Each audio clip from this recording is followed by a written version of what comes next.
What is going down, Sourdough Squad? How are we doing today on this beautiful Friday? I hope you guys are enjoying your off season because it is peak off season content time. And as a result, we are going to start diving into the roster construction, start looking at free agency, starting with the San Francisco 49ers' own free agents.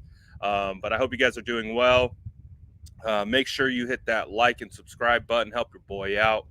Let's get these things to the moon. We see the Sourdough Squad in here already. Joshua, we 100% need victory donuts in the 2022 year. It needs to happen. Needs to occur. Really does. Dylan, it's okay. I'm here for you. What's going on, stepson? Good to see you around these parts over here on YouTube. Follow the boy 49ers Media on Instagram. Homie runs a great account.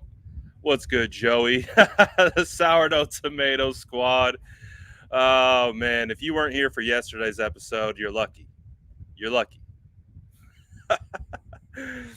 You're lucky because we were off the rails yesterday, but it was a lot of fun. Today we're back, and we are going to talk a lot of free agency. Let's get into it. Obviously, there's not really any news, at least as of right now. Everything that we've seen coming out of the 49ers world is all Pro Bowl related. Of course, the 49ers have Kyle Juszczyk, George Kittle, Deebo Samuel, Laken Tomlinson, all living their best lives at the Pro Bowl right now. And good for them. Great for them. I'm happy for them. So it's a lot of fun. Good stuff. Sourdough Squad in the building. No, we're not watching Brad's clips at all. Never. And yes, Alex Mack. Do not forget Alex Mack. And so that's kind of where our free agency conversation is going to begin. When it comes to talking about who should stay, who should go. It's going to be the main focus of today's episode.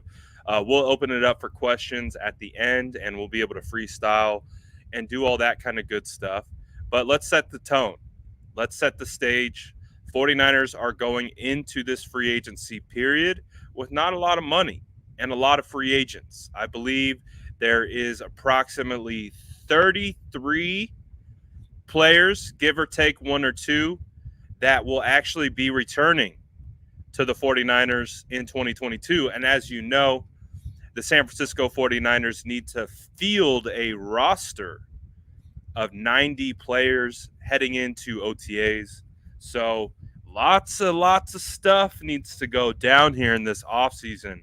I know we're still, like Dylan was talking about a little bit earlier, we're still a little depressed. You know, the season's over. It was such a great run. It was definitely, when we talk about adversity, right, that season was dripping with adversity, and it made it almost more special. We see you checking in from Twitch. Let's go. Twitch gang holding it down. We see you. But like I was talking about, there's a lot of adversity. So it made the success of last year a little bit more sweeter, in my opinion. But it is now time. It is now time to begin the process of building. Everyone, we are now all going to be the 49ers general manager from here on until training camp. So get your hats on, get ready. We're going to start diving into cap. We're going to start diving into free agents who need to be re-signed, restricted free agents, things like that. And we're going to start to pick apart how this team should and could be built moving forward. And it's going to be with all of our input. Obviously, this is one of the fun parts of the offseason is now we have a turn to build this roster. Whether they actually do what we suggest, they never do. But it is what it is. We're having a lot of fun, man. We are having a lot of fun. Joey says, if I'm the GM, do I get to like random tweets? Absolutely. Absolutely. Just blame it on your pocket. Just blame it on your pocket. But let's start off with let's paint the picture.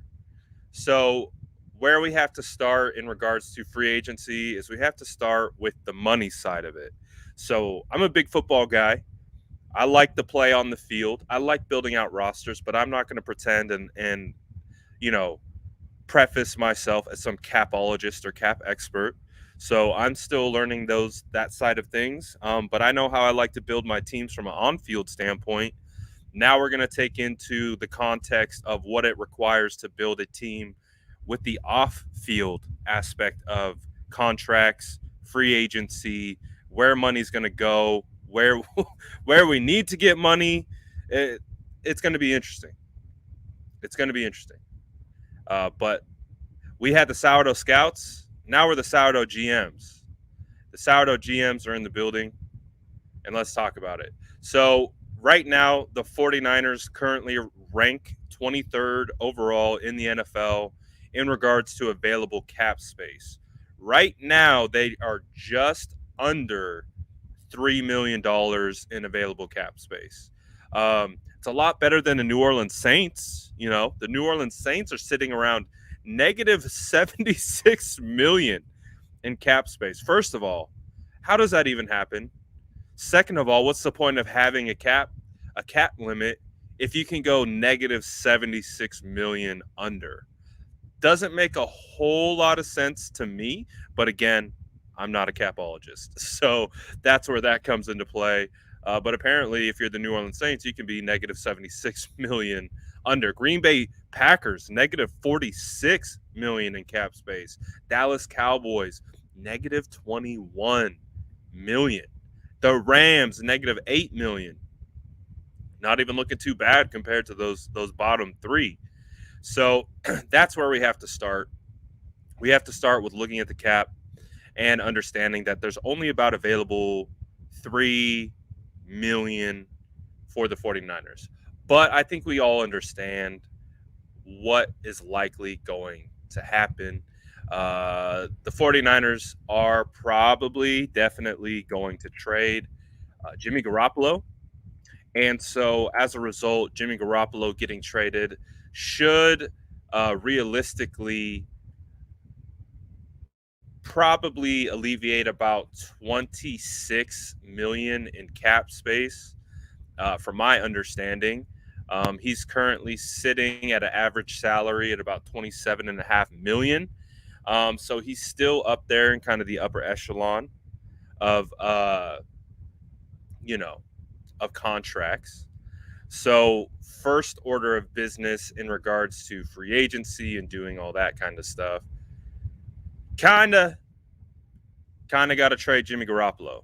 Trading Jimmy Garoppolo will allow, for, like I said, about an additional 26 million, give or take. So that will be something that needs to be addressed. And as we know, that would open up the cap room. Also, on top of that, the cap space, I'm not sure if it's been calculated in yet.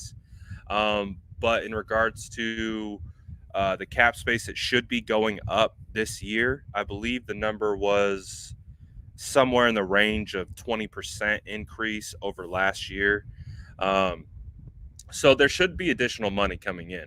But of course, getting out of the cap hit of 26 and a half, there's actually essentially $27 million heading into 2022. The 49ers can essentially add on to their books if and when they trade Jimmy Garoppolo. The dead cap hit is extremely reasonable, 1.4 million.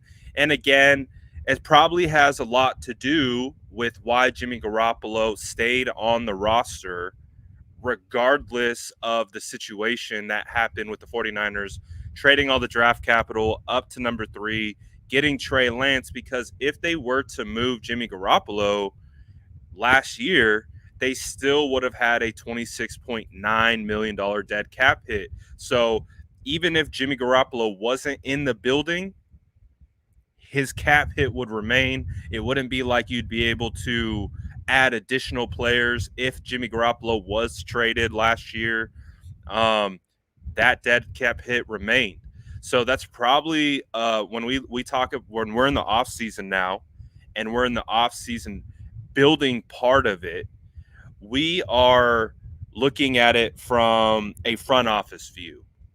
We're looking at it from the business economics view. So I would imagine when you look at that 26.9 dead cap hit in 2021, I bet that had a lot to do with the 1 year of Trey Lance sitting behind Jimmy Garoppolo and giving Jimmy Garoppolo one more opportunity to not only go out and win games, but also build up his value, be able to build value to then be able to move him that following offseason, which is now, with a very, very minimal dead cap hit. So, the value of Jimmy Garoppolo has been a roller coaster, just like the year was. At one point, we were talking about Jimmy Garoppolo potentially getting a first-round pick, when the 49ers were rolling. It felt like he had made his way out and subsequently was building his draft stock or not his draft stock, but his trade value as a result. Now, I don't know. I think we asked the chat. I think we asked the chat yesterday. We asked the chat yesterday, but I'll ask the chat again. Could be a new group. What do you guys think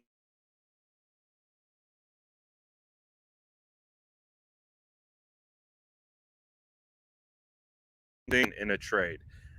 When we pulled the chat yesterday, the chat was in the realm of about a second, maybe an additional second round draft pick, maybe a fourth, maybe a fifth, with a little bit of incentivizer built in based on how much he plays, the success that he has on his new team, potentially picks and players.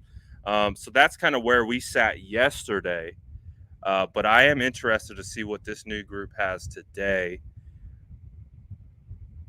Does feel kind of about that same range based on what I'm seeing in the chat. Mark's dropping a second rounder. We got a conditional third at best from Matt. Kraft is calling it a third. We got Stovey calling out third round at best. I don't mind. And again, we talked about incentivizers. You get 49ers media is talking about a third that can turn into a second. So, like, let's say, I believe Carson Wentz had that built into his deal when he got traded from Philly to the Colts. Depending on how many games he played and how many he won, determine the ultimate value of the actual trade compensation. So that is absolutely in the cards. Colton's calling out, just give me a top 60 pick, and I'm happy. Big Heck, welcome to the club, my boy. Big Heck says I'm officially in my 30s today. My Tonys went by fast. Shout out Big Heck. Give Big Heck, wish Big Heck a happy birthday. Faithful member of the Sourdough Squad. Happy birthday, my guy. Welcome to the 30s club. Second rounder for Roman. Let's go. Second and a fourth. I like that kind of breakout.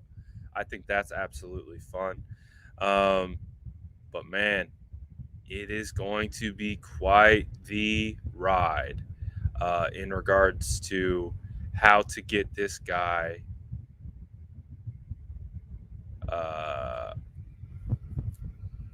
moved. It's going to be interesting, man.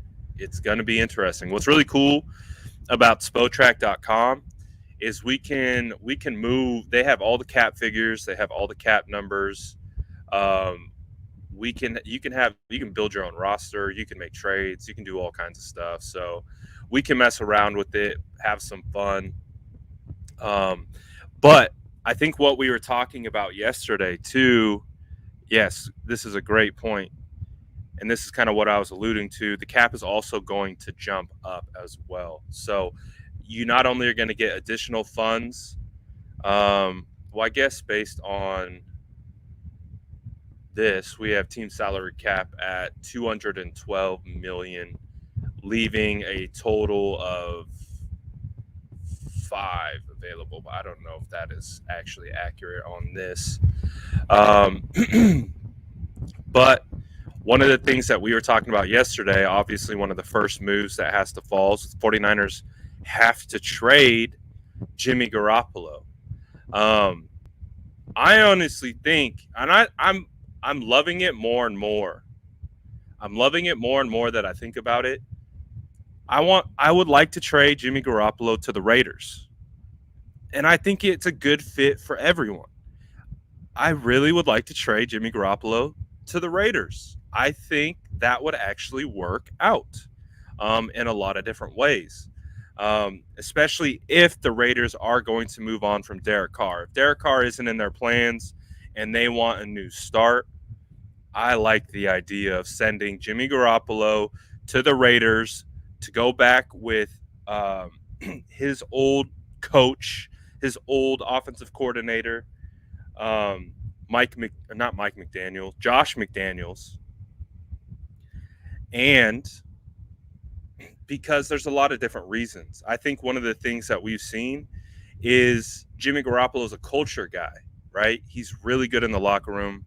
He's really good with players. He has a winning aura about him, whether fans want to accept it or not. I think Josh McDaniels could be like, hey, we want to set a new culture. This Derek Carr guy's been on our roster for quite some time, and we want a fresh start.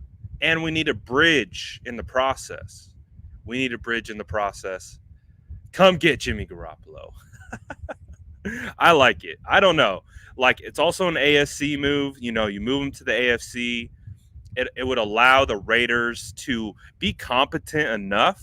You know, he's not an elite quarterback, but he's a gel guy. He's a locker room guy. And I think they would respond well to him, and it would help set the culture for the Raiders when you already know the coach already knows him. And on top of that, they know how to work with him. Again, Josh McDaniels was in the room when they drafted Jimmy Garoppolo. So I wouldn't mind that. And we can even do the trade. And I'm gonna do it just to get the Jimmy Garoppolo off the roster, because we know it's coming.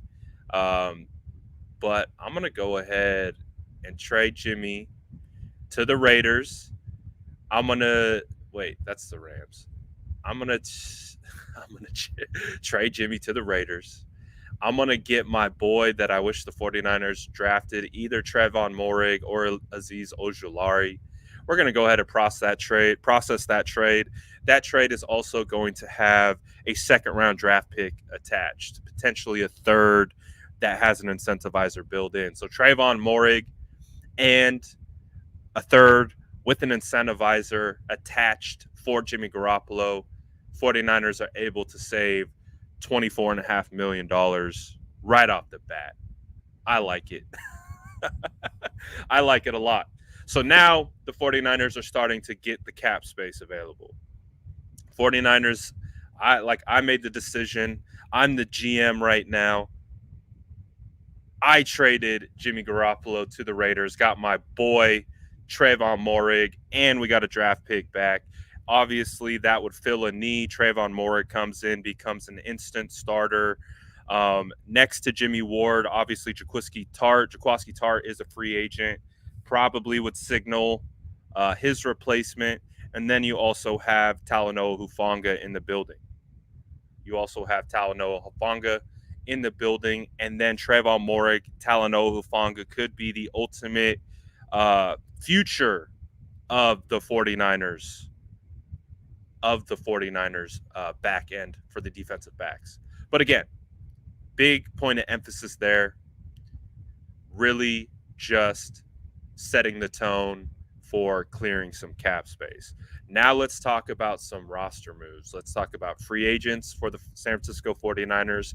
And I want to start to get your guys' feedback on who you think should stay, who you think should go, and we are going to kind of go and work our way through this and see how it stacks up.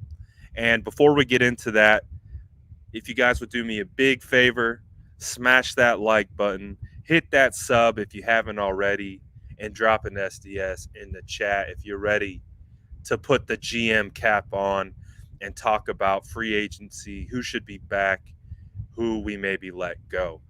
Let's talk about number one on the list right here.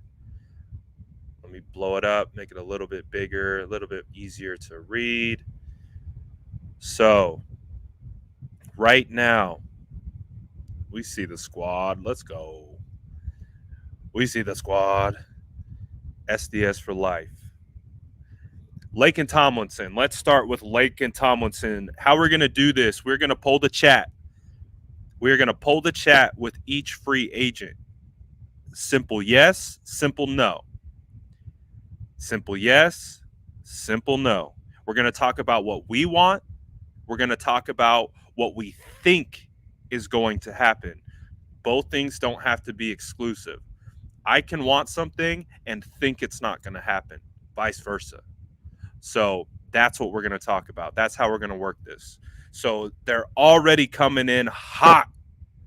The SDS is saying, re-sign Laken. Get Laken Tomlinson back in the building.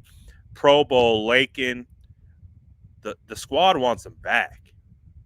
And I know from a fan base perspective, when we're talking Laken Tomlinson, Victory Donuts has become a nationwide phenomenon. And we need it back in 2022, just like Josh was talking about earlier in the episode.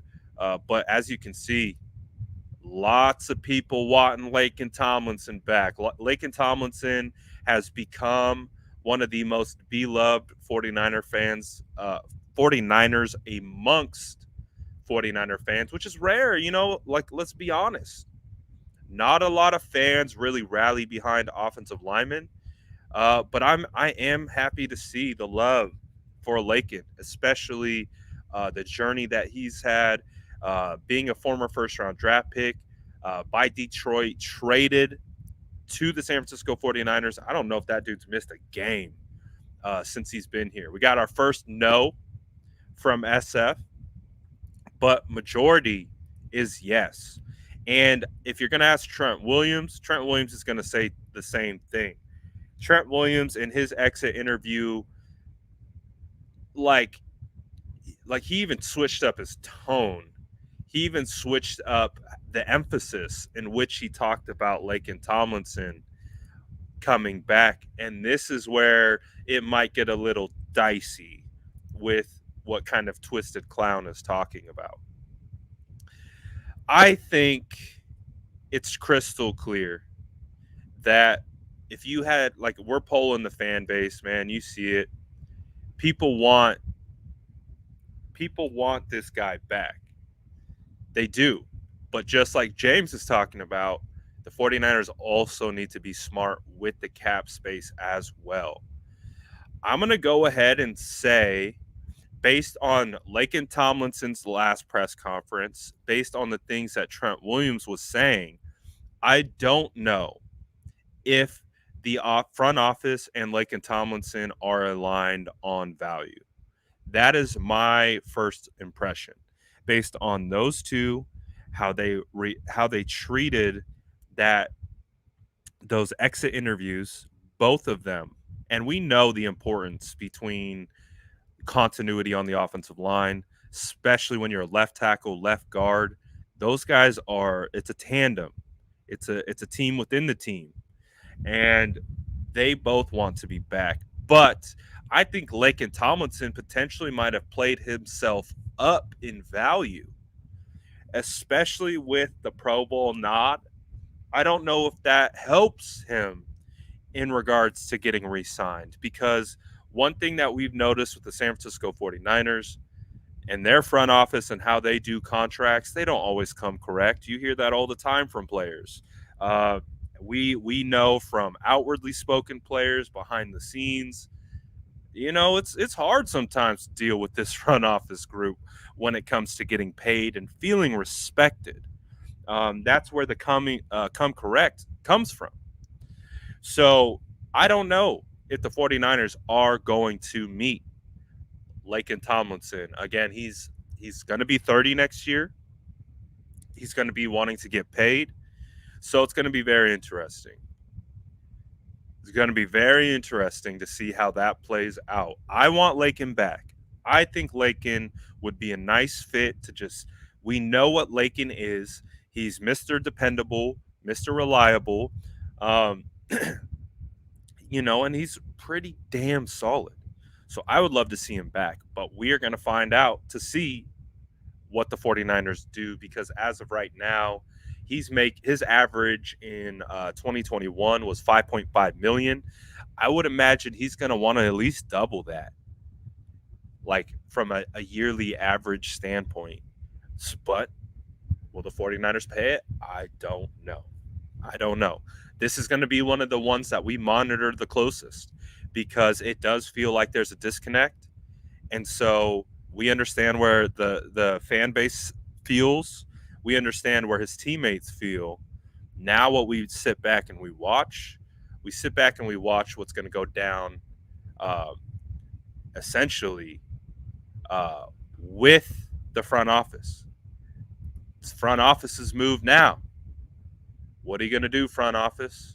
Are you going to come correct? I don't know. We're going to find out. All right, on to our next free agent, Jason Verret. Now, I would imagine context matters in this situation. With Jason Verret, would you guys want him to return? And when I say context matters, I think it's in the sense of contract length, contract amount. What does that look like? I'm going to go, and let's take a look at what he got off one of his best years in like the last 5 years. He got a 1 year, $5.5 million deal off his best year in multiple years in which he played the entire season.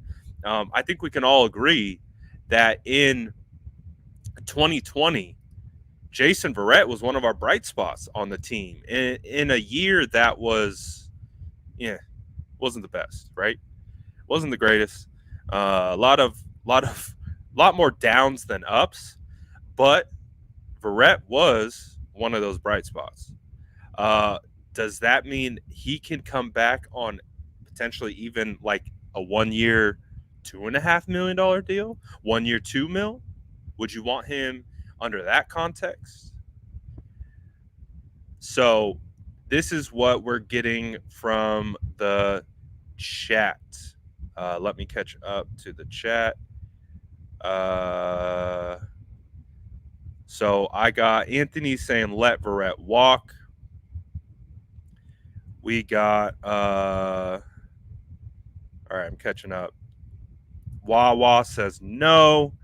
Sir Juju says yes, bring him back. Kraft says Verret got to go, hurt too often. Jorge says drop Verret. No Verret. No Verret. Yes. Hell no. Drop Verret, I think. Yes, but not as a starter. He's not reliable, sadly. Vet minimum, okay. Dion says vet 1 year deal, incentive based. Small deal, yes. Joyce wants to keep him. He helped save that 2020 season, I guess. But injury prone.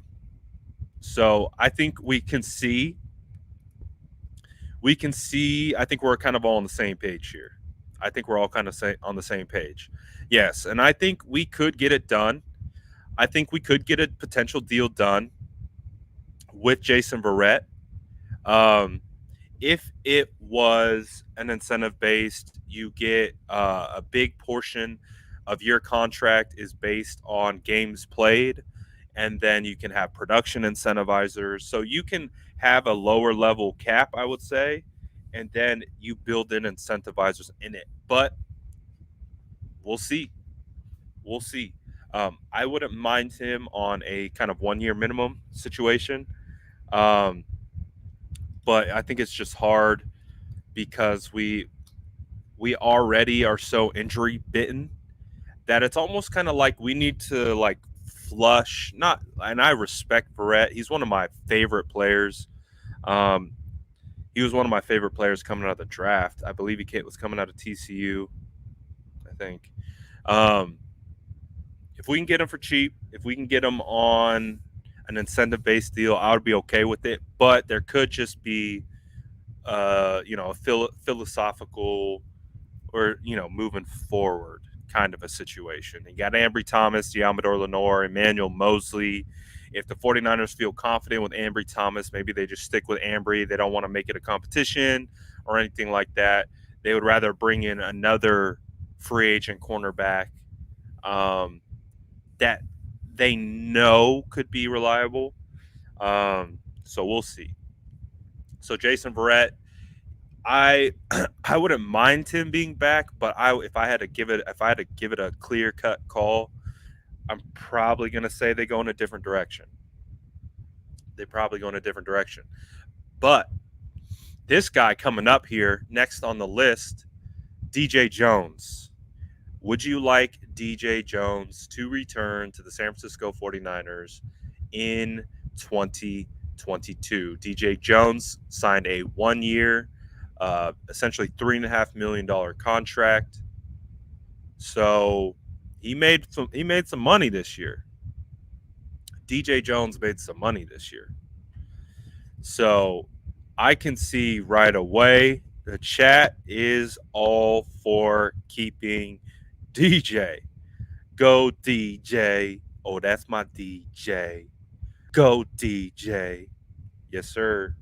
So overwhelming yes from the chat on DJ Jones. Now the question becomes, what does DJ Jones' contract look like? What is it going to be? What is it going to cost the 49ers? And that is going to be the next question. The one thing I would be concerned about with DJ Jones is the 49ers allowing DJ Jones to hit the open market. And then a team who isn't cap strapped, who has a bunch of money and needs interior defensive line play, could throw the bag at him. And in that instance, DJ Jones says, you know what, I gotta collect my check. And I don't fault any of these players, and I want to talk about that really quickly. I do not fault any of these players if they decide to grab the bag. You know what I mean? Like, if the 49ers aren't willing to pay, and I know the 49ers from all the information I've heard, outwardly, inwardly, doesn't matter. The constant theme is that front office is call a spade. They're cheap with certain players. I don't know why. I don't know why they make it so difficult, but they do.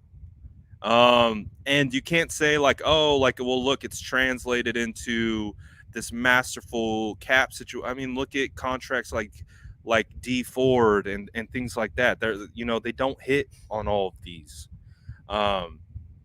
So again, it's just like what attitude are they going to bring to the table with DJ Jones? Are they going to look at DJ Jones and say, hey, you're a guy that we want to see here for the next 2 to 3 years and be an integral piece? Or, great call, media, someone like the Jets, Robert Saleh, says, well, we got hella cap space. We got some money. We're rebuilding. Come on over here. So that is my biggest concern with DJ Jones. I think DJ Jones absolutely deserves to be back. I think he is a key rotational defensive lineman, especially when we talk about the success of the 49ers defensive line in 2021. And I think he deserves to be back. I would also go ahead and disagree wholeheartedly with Frank here on the Hyder DJ Jones comparison, because I was of one of the people that had no issues with Kerry Hyder leaving in free agency and going to Seattle. I had not one issue with it. they're much different in regards to impact. Much different in regards to impact. I would say DJ Jones would be a much more key piece in retaining than Kerry Hyder in 2020. So with this situation, it does seem apparent based on the chat, DJ Jones should come back. Again, I think I'm in the same boat as you. I would like DJ Jones to come back 100%. But what are they going to pay him? What is another team going to pay him?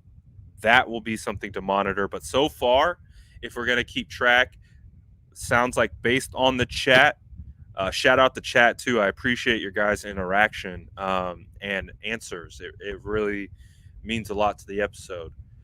But it does sound like we want Lakin back, where it sounds like we would be okay with Jason Verret walking and or coming back on a incentive-based deal with a low cap hit, but most leaning towards letting him walk. DJ Jones, want DJ Jones back. So basically 2 for 1 right now. But here's a big one. And this is going to be one that I want to watch very, very closely this offseason. 49ers running back, Raheem Mostert. Now, this one is going to be very, very interesting to see how it plays out. The 49ers in the front office and Raheem Mostert's representation, they have a history. And let me know, yes, in the chat, is Raheem Mostert staying? Do you want him to stay? Do you want Raheem Mostert and Elijah Mitchell in the backfield in 2022, putting Deebo Samuel back at wide receiver and allowing Mostert to take over that role that Deebo Samuel had to fill? Could you imagine having a Raheem Mostert caliber player in the backfield that defenses had to pay attention to while Deebo Samuel's lined up at wide receiver?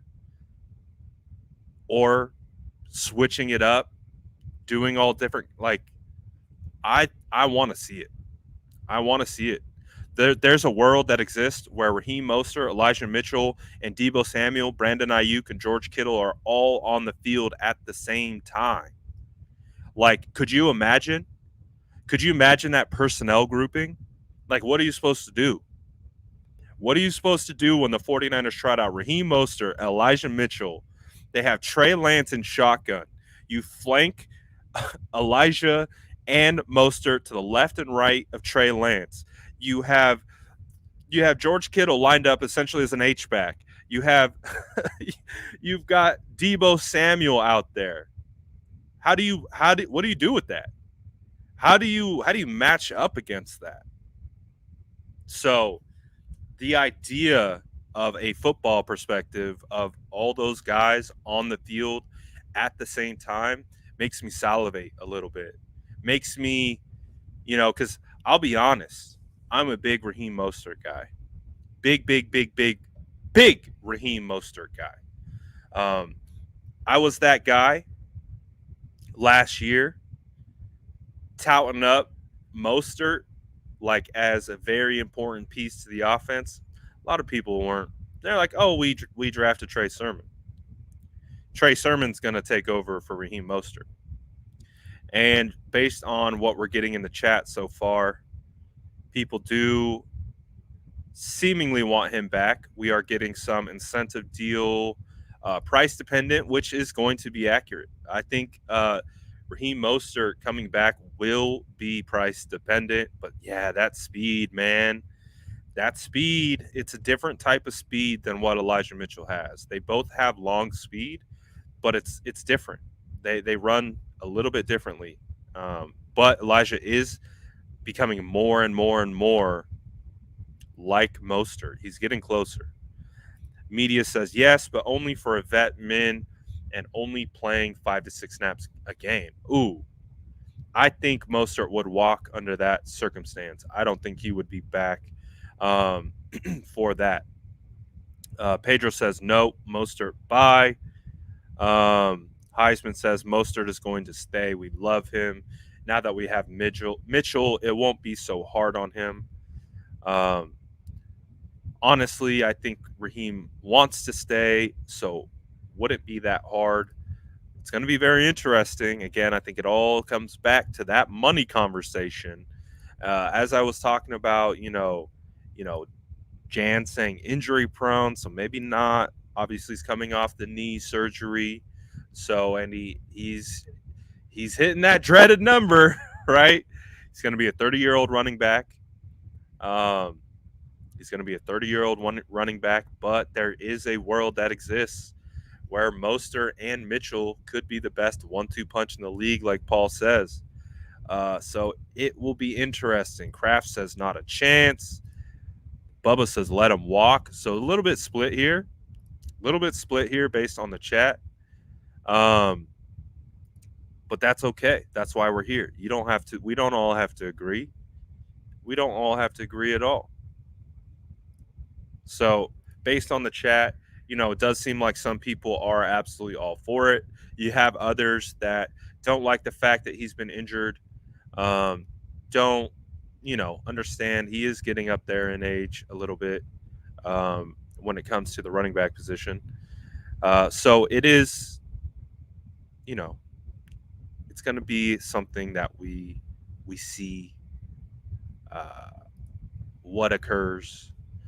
But I do like the idea of seeing Mostert back at least for 1 year. So if, again, we have to take our football hats off and we have to replace it with trying to rationalize how general managers think, how Parag Marathe thinks, how Mostert's representation thinks. Not just player wants to be back and he's back.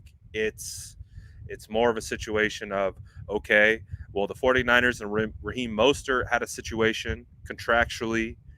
I don't know if you guys remember where Raheem Mostert's agent requested a trade via Twitter because 49ers front office wouldn't meet him in the middle and guarantee his contract that he signed as a special teamer. And at this point, going into 2020, he was RB1, and that was an issue. So I think Raheem wants to be back. I think Raheem is a leader of this team, and I think he prides himself in being a captain.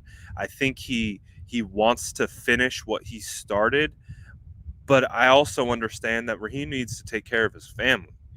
He's got, I believe, child number 3 on the way. He's a big family guy. And this could be his last opportunity for a bag. I don't know what his value will be on the open market. Again, teams are going to have to look at that same scenario.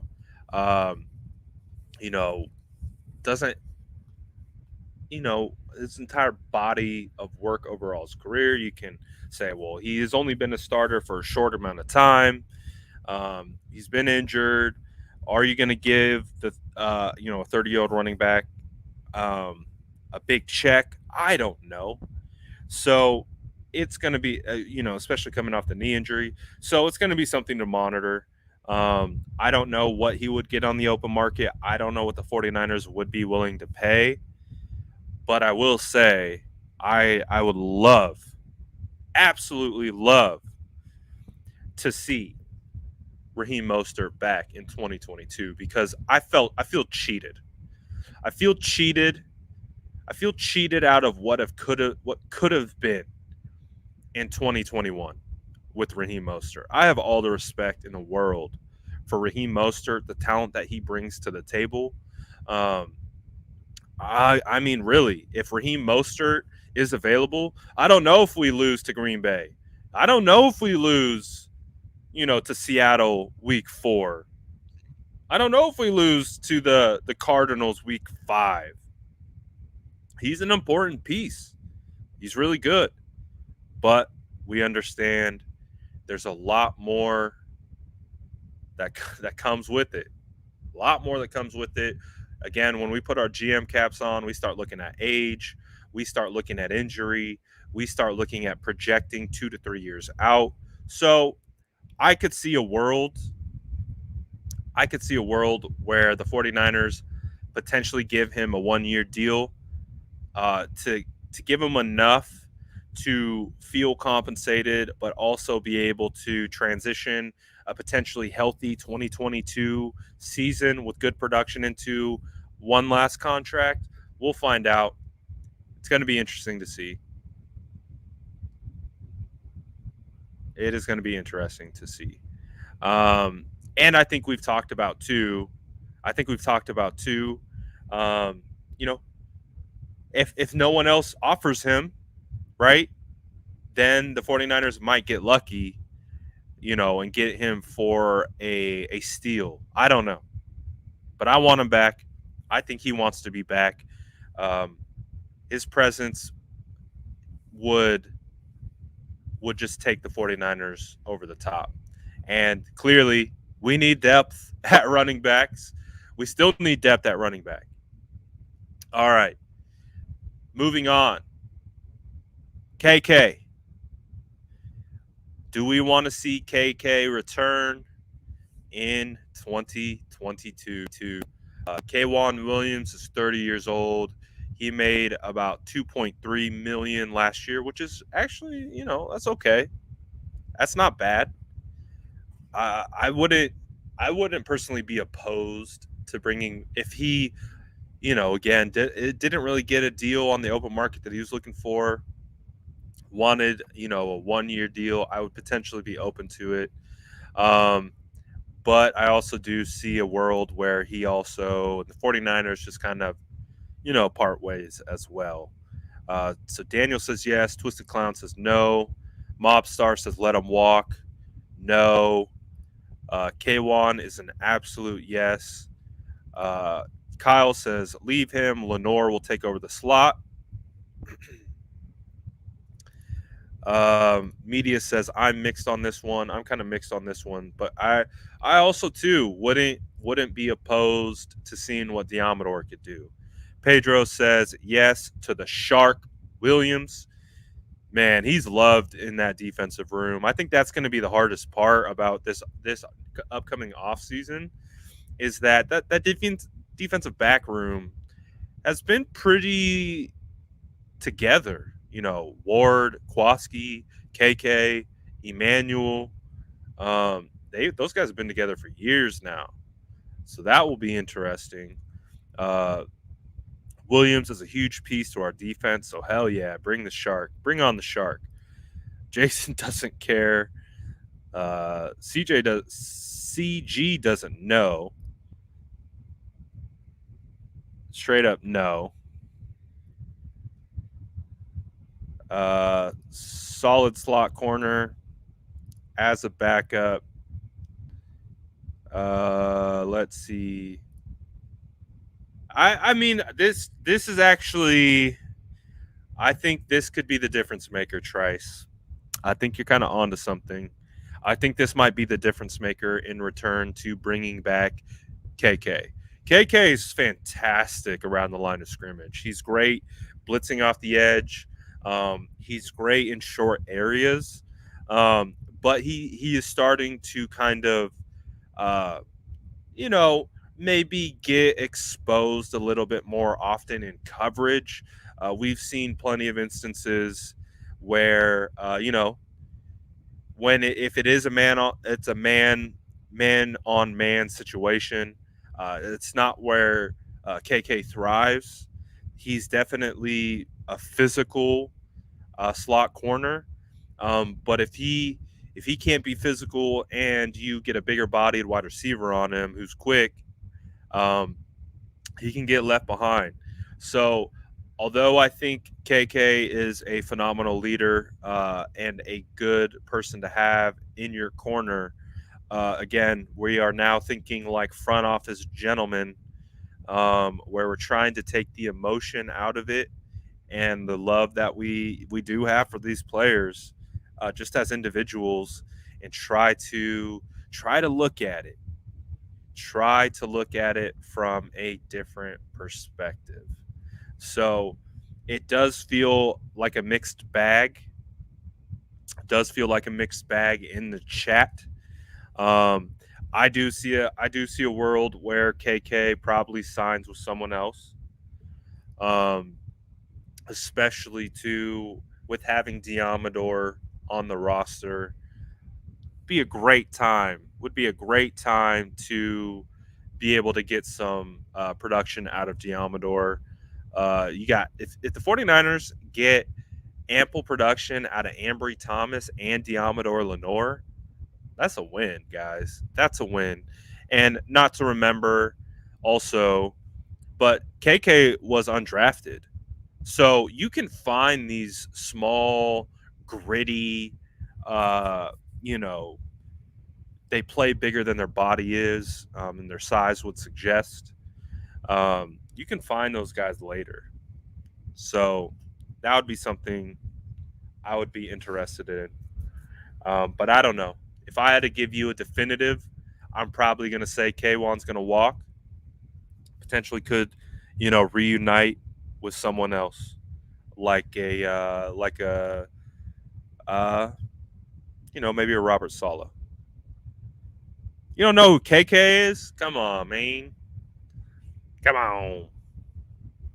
All right, next one. What do we think about Hefe?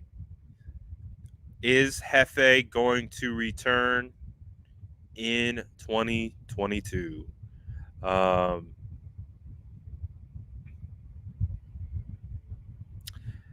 I don't know. Based on the usage from Jeff Wilson, based on how Jeff Wilson was used at the end of the year,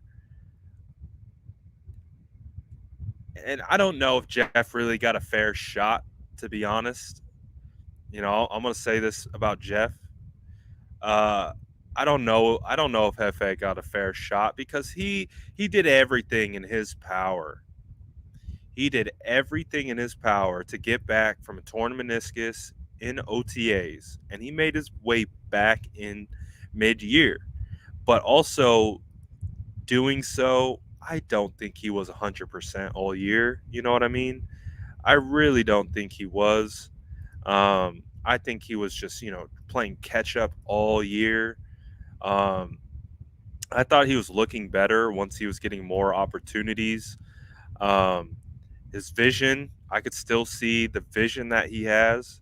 I could still see a role for him, but kind of like what my guy's saying right here, they were barely using Jeff at the end of the year to the point where he wasn't even really getting in. So I don't know if that's indicative of their future plans with Jeff. But I could also see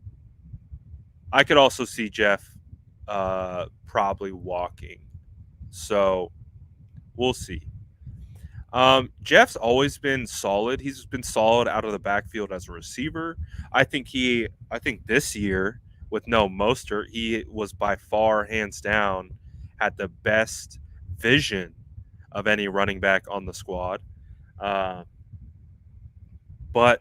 like I said, I don't know. Who knows what was going on with the knee? And I think a lot of the conversations that keep bubbling up in the chat is injury, right? Injury. Oh, we even got a Jeff over Raheem. Wow. And just a reminder, Jeff Wilson is 26. So we'll see. Someone asked how many free agents we have. This is the full list of free agents. So as you can see, we have 28 free agents. We got 28 free agents heading into 2022. So that's what the 49ers are up against. 2022 free agents. And as we sit right this second, not a ton of cap space. So I could see a world where Jeff Wilson potentially walks. And again, Jeff Wilson was an undrafted free agent. So from a front office standpoint, you're not losing out on value. It's not like you spend a third round draft pick for the guy and he's walking at the end of the year. You're not getting any compensation in return. You're not trading him or whatever. Like everything with Jeff Wilson from a front office standpoint, perception, and viewpoint is house money. He was, like I said, undrafted free agent out of, I believe, North Texas. He had some really big plays for the 49ers. I think the most memorable Jeff Wilson play was the game-winning walk-off touchdown against the Arizona Cardinals in 2019. That was fun. But ever since he started to get up to speed in 2020, he had that huge game against the Patriots, remember? Huge game against the Patriots. I think he had 2 or 3 touchdowns, but then he also got hurt in that game. And then really hasn't been the same since. So we'll see. I could see a world where Jeff Wilson walks. This one, I have a good feeling about. Not a good feeling, but I have a feeling about. Pretty confident of where the 49ers are probably going to lie on this one. But I, of course, want to poll the chat. Before I poll the chat, can someone give me a like update? What are we looking like with the likes on this post? If you haven't liked it already, smash that like button. Smash it. And then once you smash that like button, all right, 94 likes, we should be able to get to 100 in a blink of an eye. We should be able to get to 100 in a blink of an eye. But while you're liking up the post, now tell me, do you want to keep Ross Dwelley, or do you think Ross Dwelley will return? And there we go. Blink of an eye. 109. Let's go. Shout out Sourdough Squad. Blink of an eye. But let me know in the chat. Ross Dwelley, will he be back?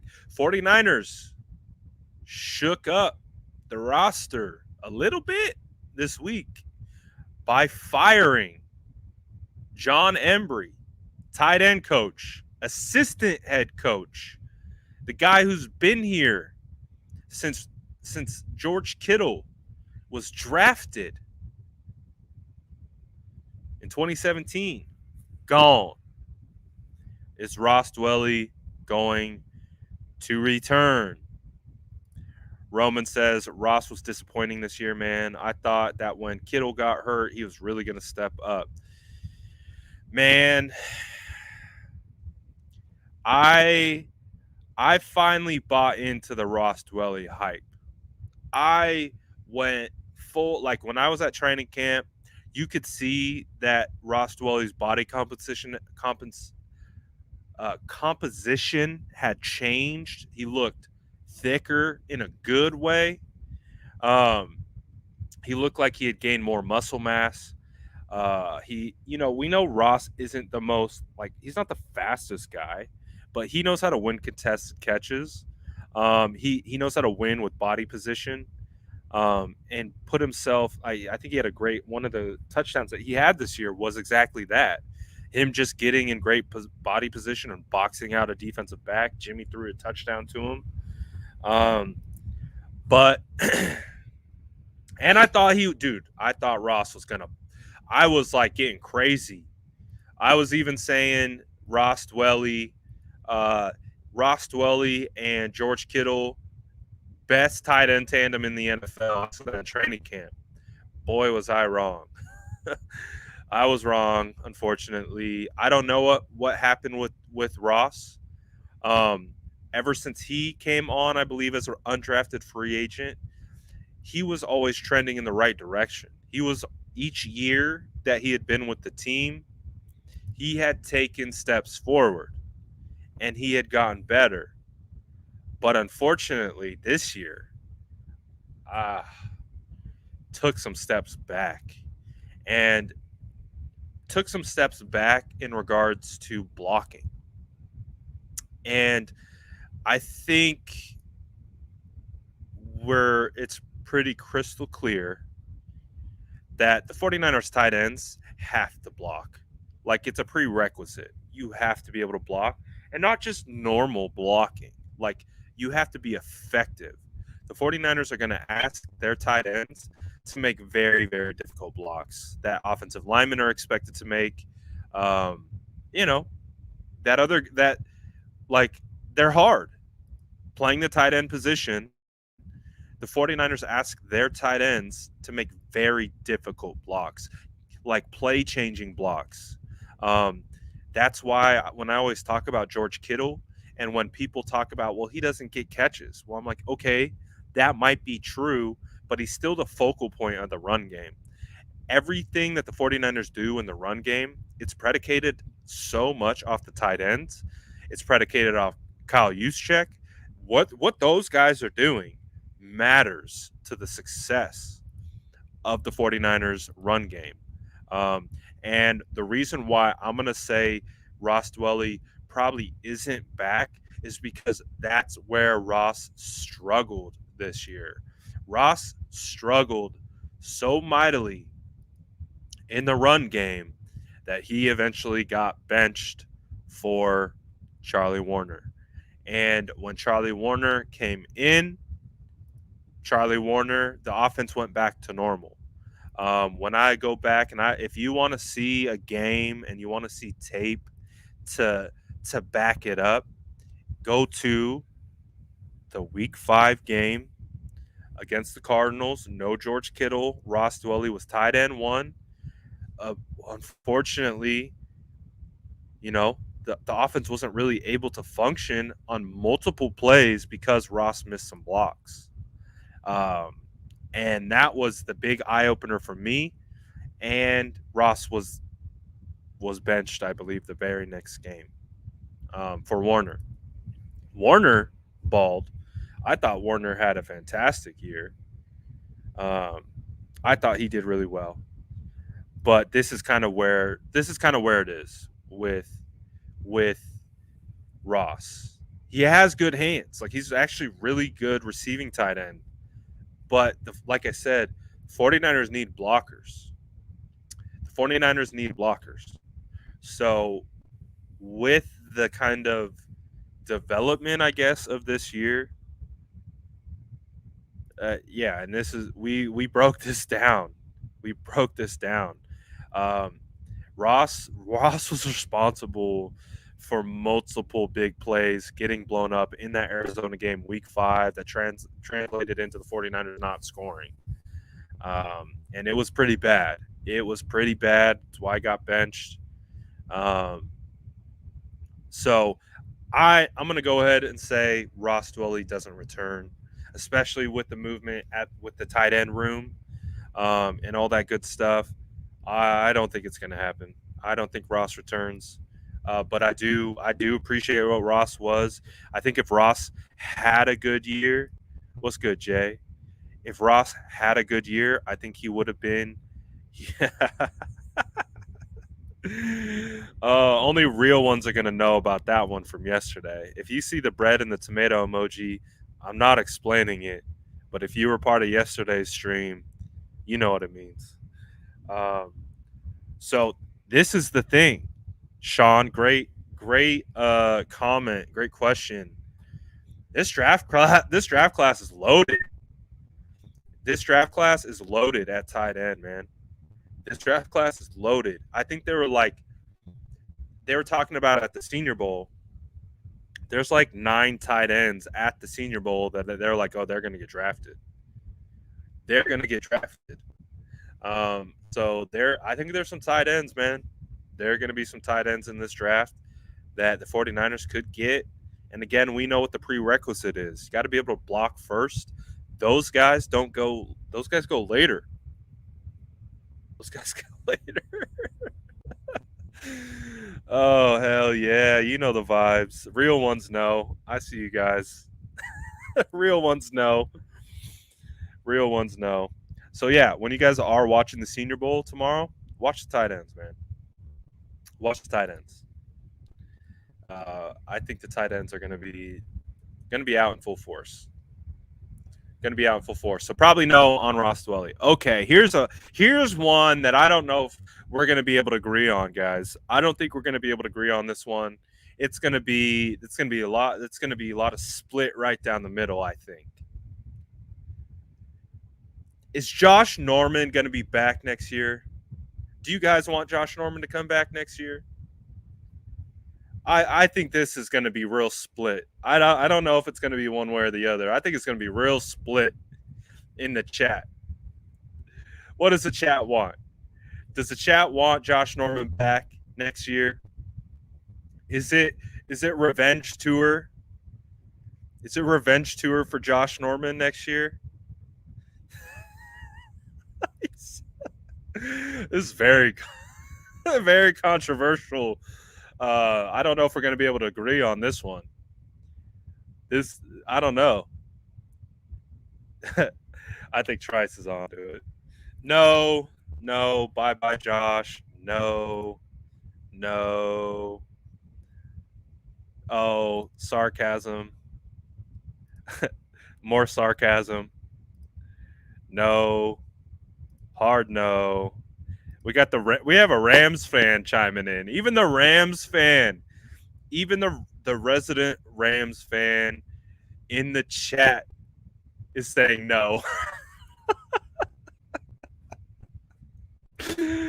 Hell to the no. No.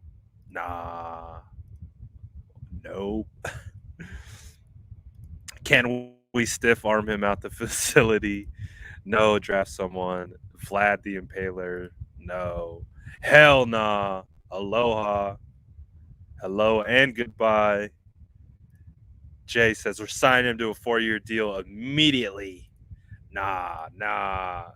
Yeah, so we don't have to spend much time on this one at all. We know the vibes. Josh Norman, thank you for the peanut punch memories. We will never forget them. I'll never forget your shenanigans. I'll never forget you trying to fight our own players when they're trying to calm you down. I'll never forget you getting punked by Cliff Kingsbury. I'll never forget you standing over Van Jefferson and intentionally cleating him. Man, I'm going to be honest, man. I couldn't be happier to see a player leave my team. I talk about it a lot. I'm a big player advocate. I like to view and talk about 49ers football as if, hey, through a lens of someone who's done it before, who's been in locker rooms, who knows how players think at a certain level, and try to defend and stand up for these guys any chance that I can get, because I understand it goes the opposite way. They get a lot of heat sometimes when they shouldn't. This man, I don't think I have disliked a 49ers player this much since Anthony Davis retired once, and then the 49ers started to try to get good again, and then came back, couldn't beat out Trent Williams at right tackle, retired twice. What a bum. Both of those two should be roommates. They should be best friends, because they're about the same category for me. Heisman says Rams fans can't keep us off their mind. Hey, man, we know the Rams beating us was their Super Bowl. We know the Rams beating us was their Super Bowl. It is what it is, man. It is what it is. Now go Bengals. Finish the job, Bengals. Finish the job, please. Please. Anyways. All right. So clearly no Josh Norman. All right. Now let's do some rapid fire. let's do some rapid fire on these upcoming free agents. We're going to do rapid fire in the chat. All right, rapid fire round. Rapid fire round. You guys ready? I want to see you active in the chat. I want to see this thing going up. All right? We're going to do rapid fire as fast as you can. Do you want 49ers Marcel Harris to return? Yes or no? Do you want converted safety to linebacker Marcel Harris to return? Yes. Yes. Yes. Oh, wow. You guys are really going rapid fire. No. Yes. No. No. Yes. Harris, yes. Philip says yes. James says yes. No to Marcel. Yes. Yes. No. Yes. Yes. Yes. No. No. Yes. All right. You guys are getting good job. You guys have passed the first speed round test. You getting these in quick. Let's go. So it does look split. Chat is split on Marcel Harris. Quickly, my take. If you can get him for cheap, you get Marcel Harris for cheap. Former 7th round draft pick out of Florida, converted safety to linebacker. Again, you get him for a cost-effective deal. Maybe another 1 year, prove it. Sure. He's a guy who plays special teams. He's played in a pinch. He had some big plays.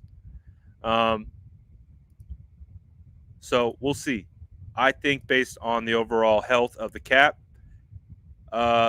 yes, only cheap. Yes, only cheap. So, yes. Okay, so I think, it's like I said, split. But, James has a point. We need depth for sure. We need depth for sure.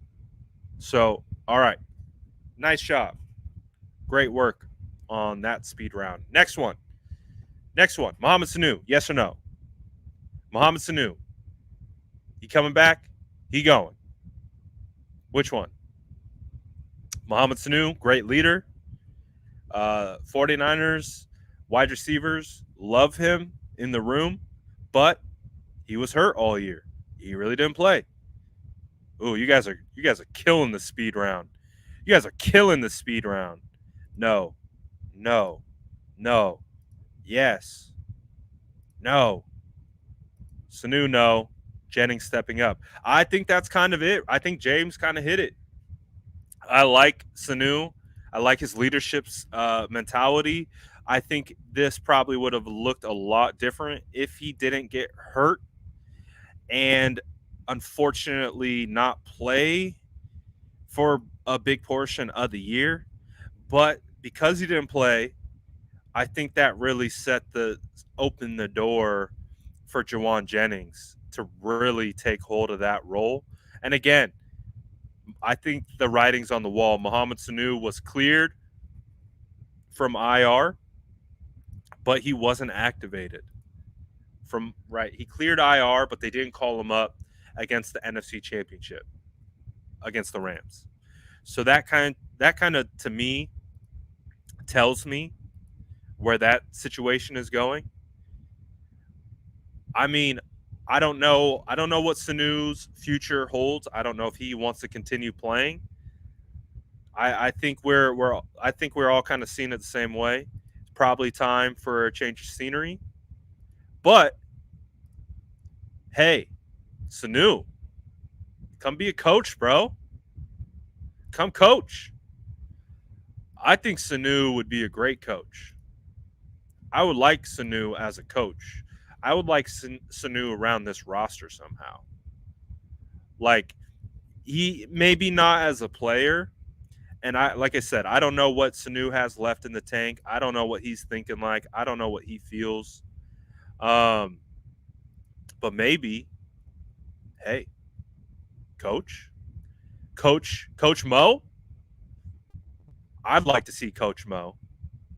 I ain't gonna lie, I would. Yeah, and this is the thing. The boys love Sanu. They love him. They love him. He does. He has the intangibles. He has a great team vibe. So again, might not have the production, might not have the availability, but I like the mind that Sanu offers. Like, I like him there. I like him there. So, hell yeah. Bring him in as QC. I'll take it. Assistant wide receiver coach, whatever. I would like to see Sanu around. Maybe not, maybe not as a player or as a key role player, but hey, you keep him around somehow. I'd like that. All right. Okay, this one's going to be a bit polarizing. This next one's going to be a bit polarizing. Speed round. Jaquiski Tart. Coming back, not coming back. Jaquiski Tart, coming back, not coming back. What says the chat? It's going to be a little bit of a polarizing one, especially with recent memories. But does the chat want Kwaski back? First one off the bat, no. Next two are yes. Trey says, I was Tart's biggest fan, but that dropped INT is burned into my head. Ooh, I feel so bad for Kwaski, man. I feel so bad for that man. Like, oh my gosh. I feel so bad for him. That's a good dude. That's a good dude. Plays the game the right way. And he had himself in position. I just feel so bad for that man. I feel so bad for that man. But actually, I'm keep it honest. I'm a bit surprised. Okay, let's go. Okay. So far, it's actually, I would say the chat is leaning more towards yes. So that's cool. I like that. And I think that shows growth from us as a group. Honestly. I think that shows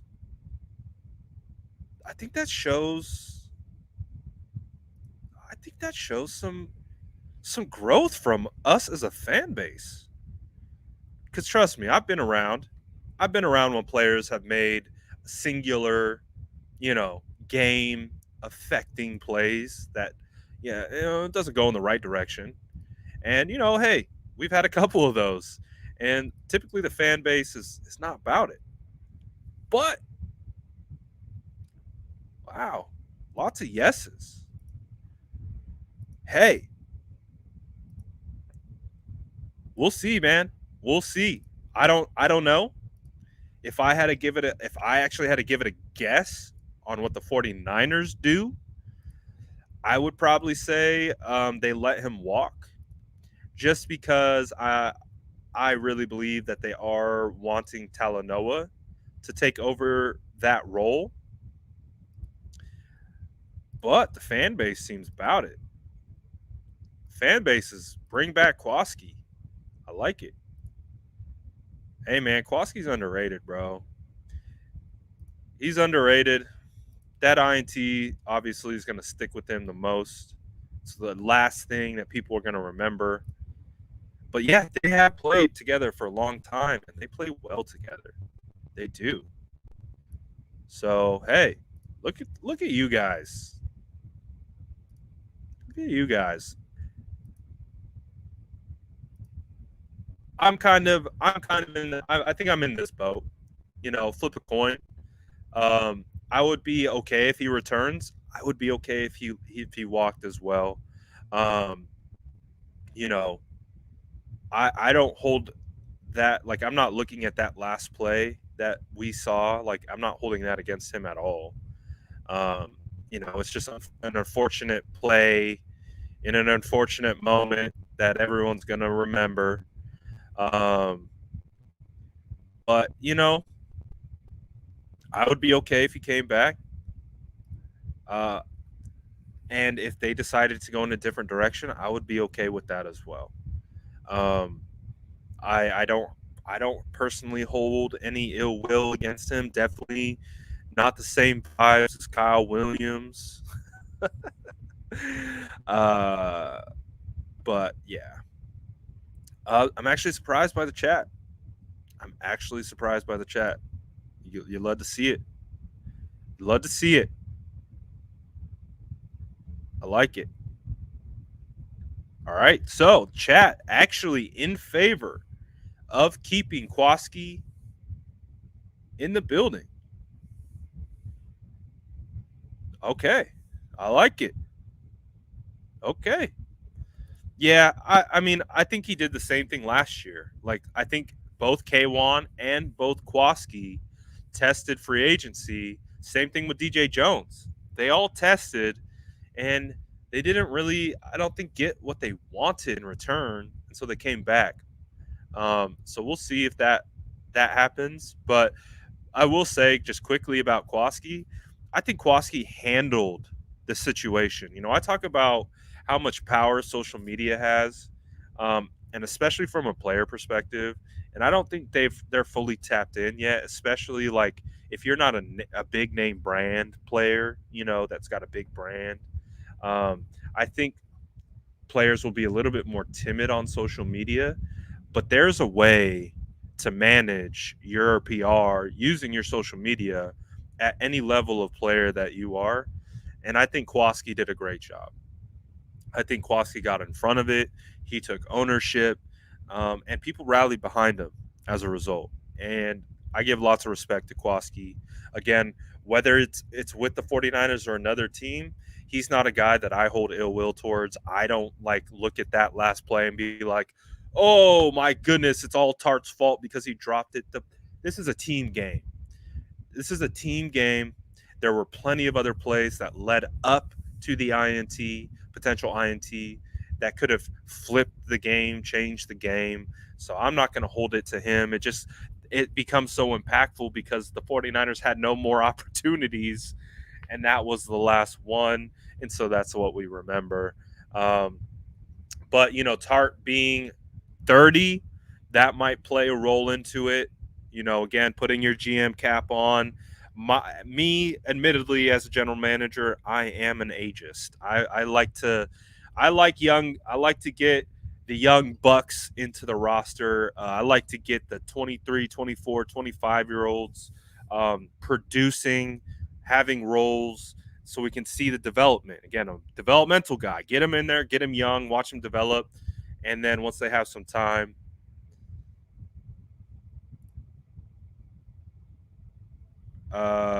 Gammon says Tart with the saving tackle. Yeah, against Green Bay. That's a great point. It's a great point, man. It's a great point. That's a great point. Honestly, it is. So I just don't know from, again, GM perspective what they're going to pay him, if they're going to pay him. I wouldn't mind either way. I think you could probably uh, get him back on a decent deal again. Um, but we'll see.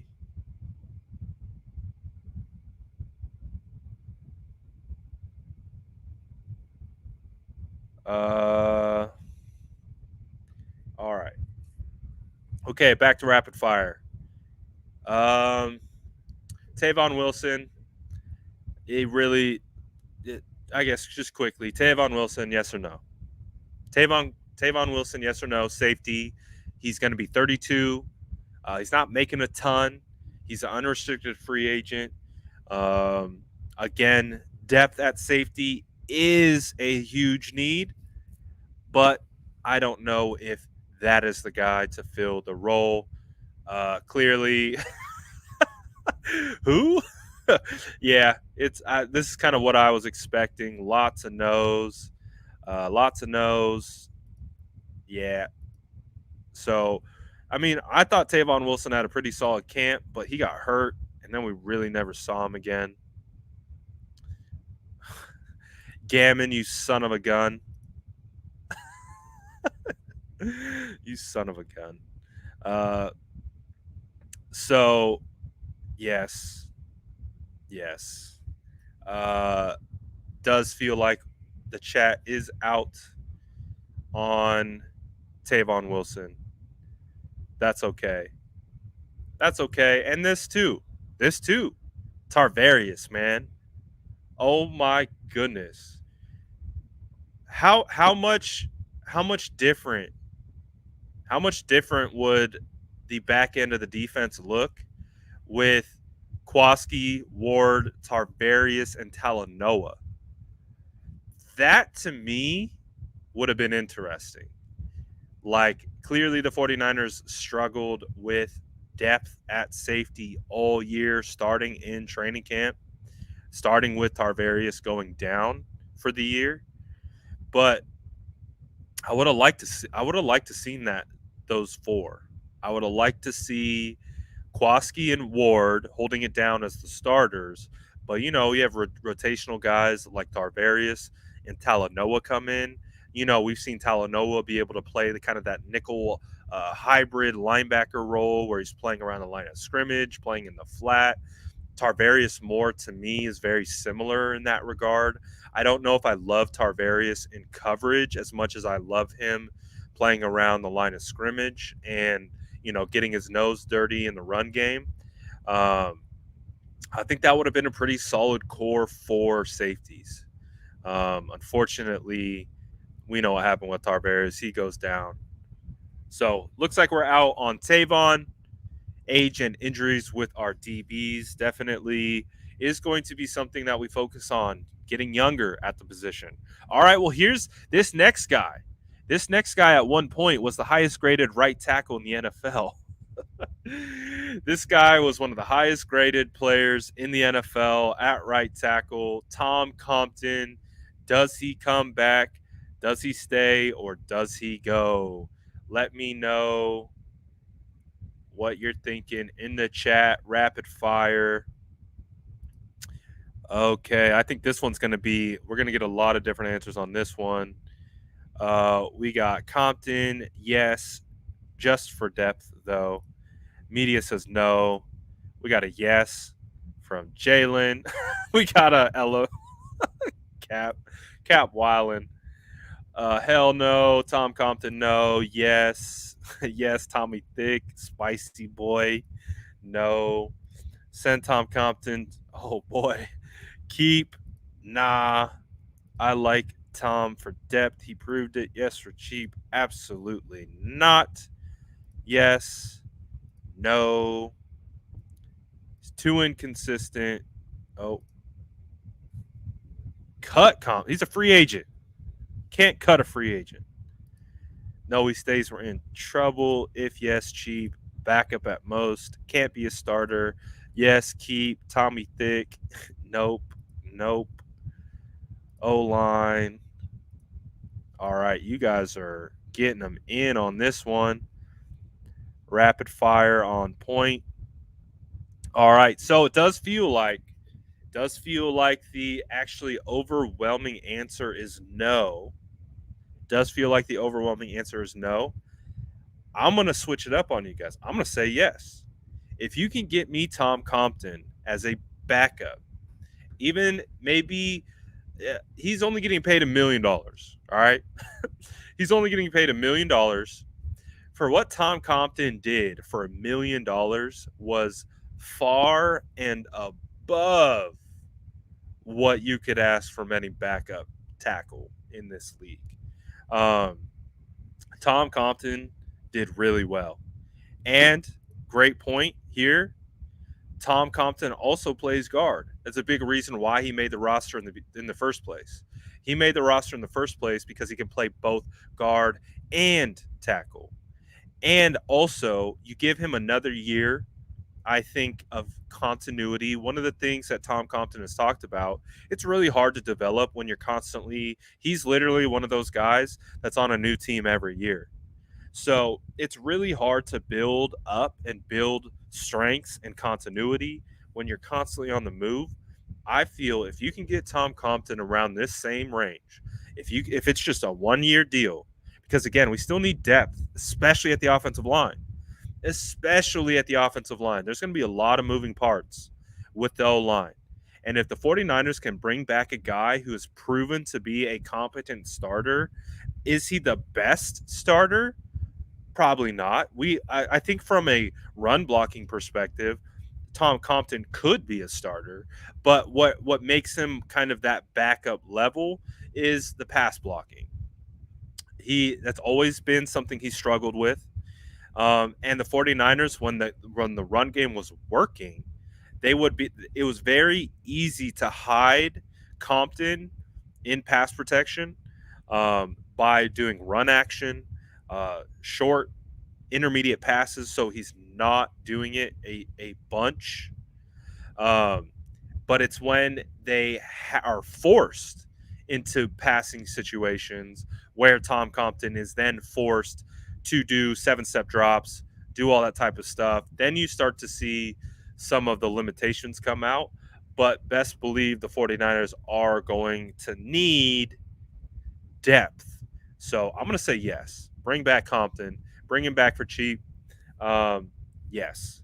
And I was someone who did not want Compton around this at the beginning of the year. So backup boy. All right, Dante Johnson, another one. Yes or no? Another one. Yes or no? Dante Johnson, cornerback, 30 years old, getting paid $1 million. We know on and off the roster constantly, but the team loves him. The team loves Dante. Dante, bye. Yes. Oh, no, that's not what I want. Yes. Straight out of Compton, no.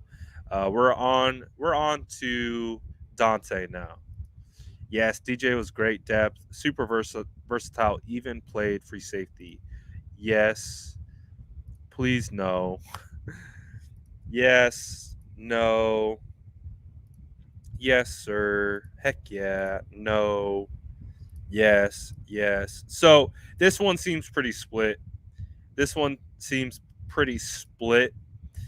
I think if you are of the mindset of depth and you're also of the mindset of cheap, then you're probably okay with Dante returning. I'm personally okay with Dante returning. I think he would be great, and especially too if you played him at safety. I'm just saying. Yeah, not as a starter, but again, 49ers need depth, and he's proven that he can be that. And again, it's important to remind everyone that if you're a depth piece in the NFL, it's probably because you're not totally starting caliber yet, or you're not just to that tier. But that doesn't mean you can't serve a purpose. And as we've seen, depth is needed. So I feel like that is the sentiment of the chat. I'm getting yes for depth. Obviously, you're probably not signing Dante to be a starter, but hell yeah, might as well. Might as well, Josh. Keep that man's for life. Why not? Why not? Right? Why not? I think so. Bring Dante back. Bring him back. We get him for cheap, most likely. And he could be a depth piece. And again, if he needs to play safety, if he needs to play nickel, if he needs to play outside corner, he's at least smart enough to be able to do it. So I think we're all aligned there.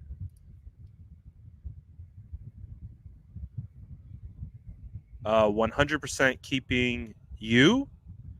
49ers can't let you go. Are you talking about me? Or are you talking about Dante, Luke? Talking about Luke? Or talking about Dante? Who are you talking about, Luke? But I agree. It does look like the 49ers would benefit from keeping Dante on a 1 year. All right. Shout out Luke, the homie. Yeah, I'm sticking around. Don't worry about me. Pay the man's his money. I'll take that. Shout out, Luke. All right, next one. This one's gonna be interesting. Maurice Hurst. I'm gonna probably go out on a limb here. Probably can guess what the chat's gonna say. Chat probably would move on. Oh, so far 2 yeses. Oh, we got a no. Hurst is a no. Yes, yes, no. Yeah. Next man up. Nah. Not for a million. No. Nay. Trice doesn't care. Yes, if cheap. No. Yes. Yes for depth. So it looks pretty split right off the bat.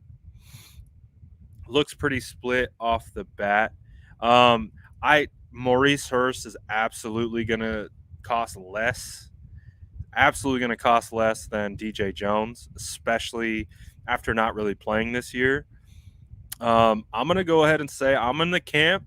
I want to keep Mo. I want to at least get Mo into training camp. Because I saw Mo all of training camp. Maurice Hurst was my defensive player of training camp. He performed so well at training camp, but he's just been hurt all year. So if I didn't see him in training camp, I'm probably not having this same thought process. If I didn't have the experience of watching him, I probably would say let him walk. But if you can get him back on a similar deal, if you get him for another 1 year, $1 million deal, I'll take Mo Hurst back 100%. Would love to see what he looks like if he's healthy. Now, I have a pretty good idea of what this next one's going to be. 49ers defensive end Arden Key. Do the 49ers give this man the monies? Because now we're talking about a guy who made $1 million last year, but he will probably require many more millions of dollars coming up. So I can definitely see, oh yeah.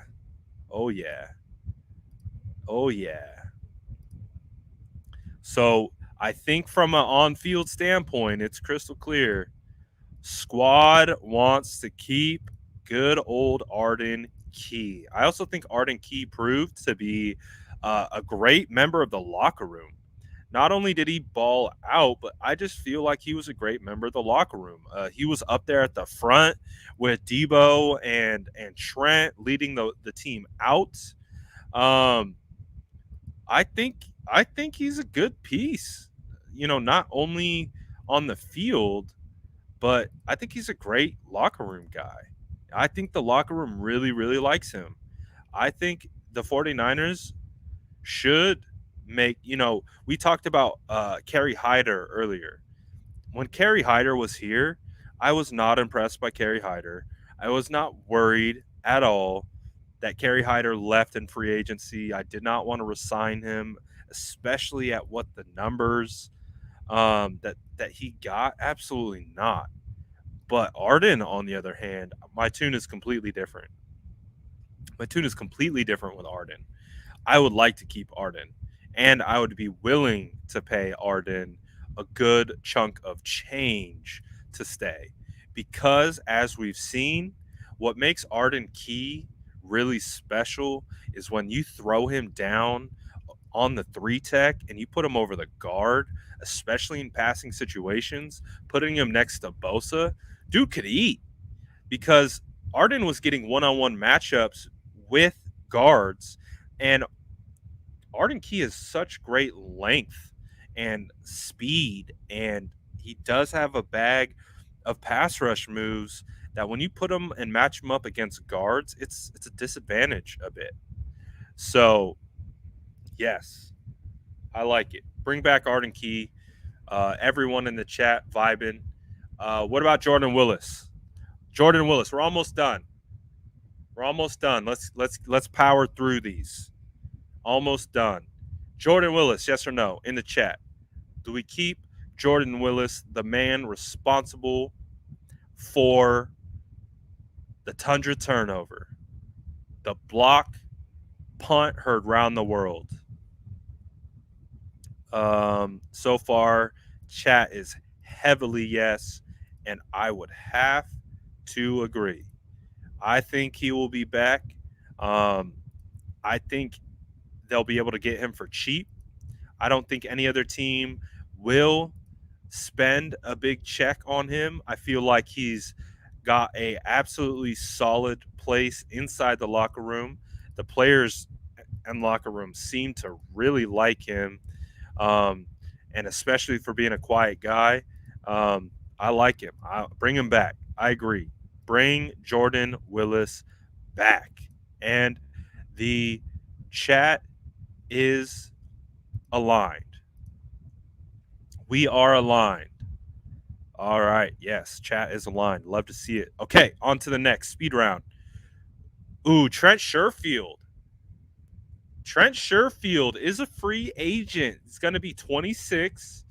He played on a $920,000 deal last year. Trent Sherfield. Do we want to bring back Trent Sherfield?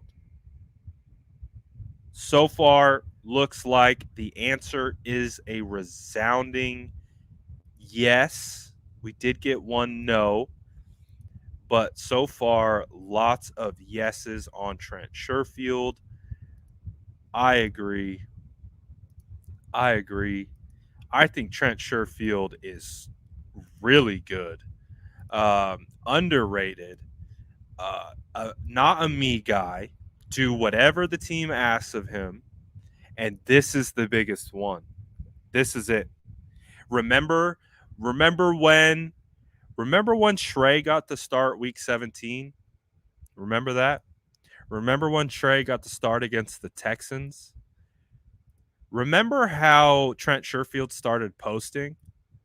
You remember, because Trent Sherfield knew that with Trey Lance in, Sherfield knew his opportunity was tied to Trey Lance. And if, going back to training camp, Trent Sherfield was balling with Trey. I know you guys know, if you watch me, if you watch any other reporters that were at camp, what did we talk about? We talked about Trent Sherfield. We talked about Trent making plays constantly. Trey Lance constantly finding Trent Sherfield. I would bring him back. I would absolutely bring him back. I would try to keep – I think he's a glue guy. I think him and Trey are tied.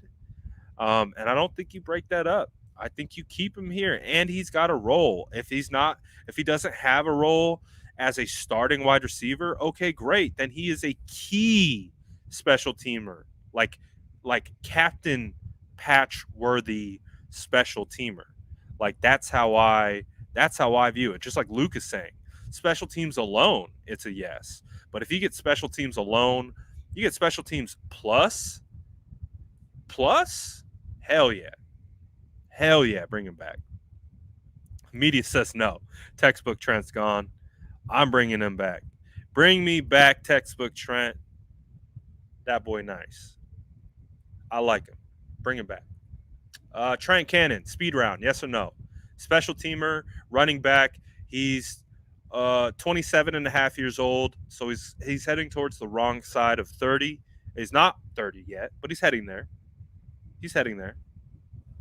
Good night, James. So far on Cannon, we got yes, no, yes. Sadly, no. No on Cannon. Yes, sure, nah. So it's a bit mixed. It's definitely a bit mixed on Cannon. Depth, why not? I could, if Trent Cannon signs another deal in a similar range of, a special team player, about $900K, I would be okay with it. Depth at running back. continuing to develop as a special teamer. He did really well, but he got hurt in that Seattle game, week 13, I believe, and we just didn't see him after that. So, but if you get him for cheap, and he can be again special teamer, that's the role. Clearly, special teams being a huge issue for the 49ers. They need special teamers. They need guys they can rely on in special teams. Is that him? I don't know. Maybe. So we'll see. But I could also see a world where he goes somewhere else. I could see a world where he could go somewhere else. But like Luke is saying, special teams for cheap, that's kind of about it. If not, 49ers could probably find someone somewhere else. So up for grabs. Ooh, this one's going to be interesting. This next one's going to be interesting. Daniel Brunskill, yes or no on returning to the team? Big Danny B. Dude, while you guys start to answer yes or no on Daniel Brunskill, I have to put some damn respect on this dude's name. I have to. I feel like it's an obligation. A lot of people might not like the style in which Dan plays, but just so everyone's aware, Daniel Brunskill played as the starting right guard on one of the best offensive line units in the NFL for $850K. $850K. Okay? Trey Cannon made more money than Daniel Brunskill last year. Trent Sherfield made more money than Daniel Brunskill last year. Bro, Josh Norman made damn near double what Brunskill made last year. Pay this man, give him a check. I guarantee you he would be happy with a mid-level, even, hey, just give him, somehow make it work, please. I know I might be skewing. I might be skewing the chat, maybe. Again, if you don't agree, that's fine. It's fine. But my goodness, for what this man has done, for $850K, coming from the AAF, going to tackle, then going to guard, then going to center, then going back to guard, finally getting an ability. This is his first year. This is his first year as a solidified starter in one role. And I think he did well. I know a lot of people don't, but I think he did well. I think he proved to be a starter in this league, especially if you're a zone team, it might not be the best power offensive lineman, but if you're a zone team who likes to run the football, then yes, you like him. If you are a team where you drop back to pass, 40 times a game, probably not the guy you're looking for at guard. He might be better suited as a tackle in an offensive scheme like that. But man, and it looks like the chat is pretty for it. It's pretty for it. You got some no's, and that's okay. I understand, but I think there's a huge role to get Brunskill back. Someone brought this up in the chat yesterday. It was something that I was thinking about too. Brunskill, let's say Alex Mack retires. What if Alex Mack retires? Brunskill has the ability to play center. He does. He can do it. I think with a year of playing next to Alex too, while being a solidified starter at guard, I guarantee you he learned a lot more. I know from talking to Brunskill myself that center was a hard transition for him. I know it was just a situation where he had to fill that role because they didn't have anyone else. And as we've talked about with centers, you have to know the position. You have to just be ultra on point with being able to diagnose defenses, get the rest of your own line into a good position. And he just wasn't there at that point. He was the guard. And Weston didn't come back. And then they had to shift him mid-year to center. That's hard, man. That's hard. Finally was able to get back to right guard. Again, we don't know what's going on with McGlinchey. Like, what if McGlinchey has a setback? I think you got to keep Dan, man. You got to keep Dan. I understand some people's justifications for potentially wanting to move off this man, but for me personally, got to keep him. Got to keep him, especially with the questions that you have with Lakin, questions that you have with Alex Mack, the questions that you have with McGlinchey. Gotta keep him on the roster. Got to keep the utility piece. I'm just saying. I don't know what he would require from a payment standpoint. I mean, if you could give me Daniel Brunskill on the Lakin Tomlinson deal, if you could get me all right, let me ask you from this perspective. Would you sign Daniel Brunskill at $5.5 million a year? That's what Lakin Tomlinson is getting right now. Lakin obviously wants to get more. He wants to, up his value. But at $5.5 million for Big Brunny, guy who could play center, guard, and tackle, and I think he's a lot more competent than a lot of people want to give him credit for, would you pay 5.5? So far, the answer is no. We got one yes, we got one no. Trice isn't about that life. Yes. Are you nuts, Brad? I say we pay $3 million for Brunskill. Hell no.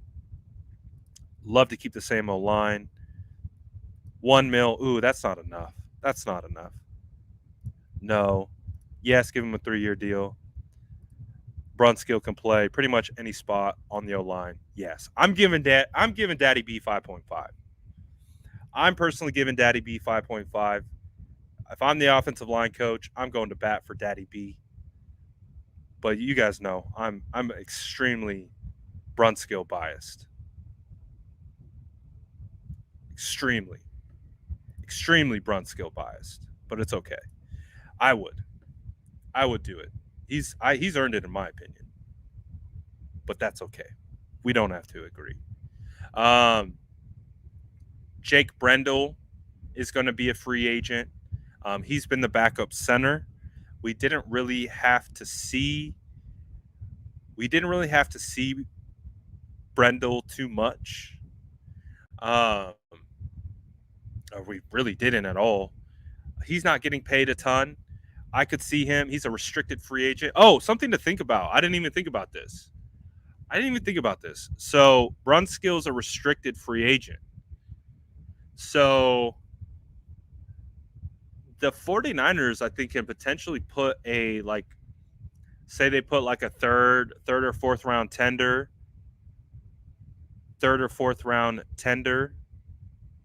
on that.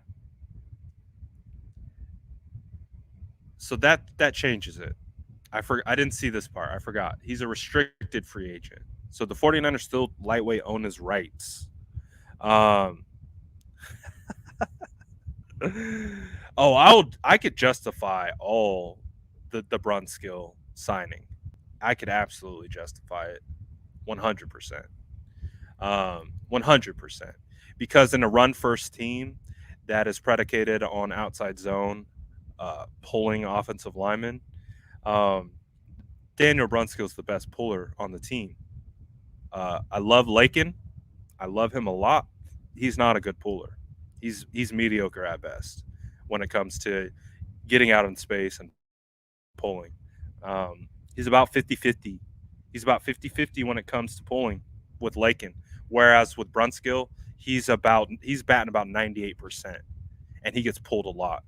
And he was a big reason why the 49ers were so successful with that type of run action up front. So, but you know me. I put lots of respect on my guy Daddy B, more so than anyone out there. But that's me. Jake Brendall, what do you guys think? Probably could be back, might not. Could go either way. What do you guys think about Contavious Street? Kentavious Street is also going to be, or Kentavious Street is actually an unrestricted free agent, so he could be free to sign anywhere. Kentavious Street is 25 years old. He'll be 26 when the season comes around. Do you think the 49ers sign Kentavious Street?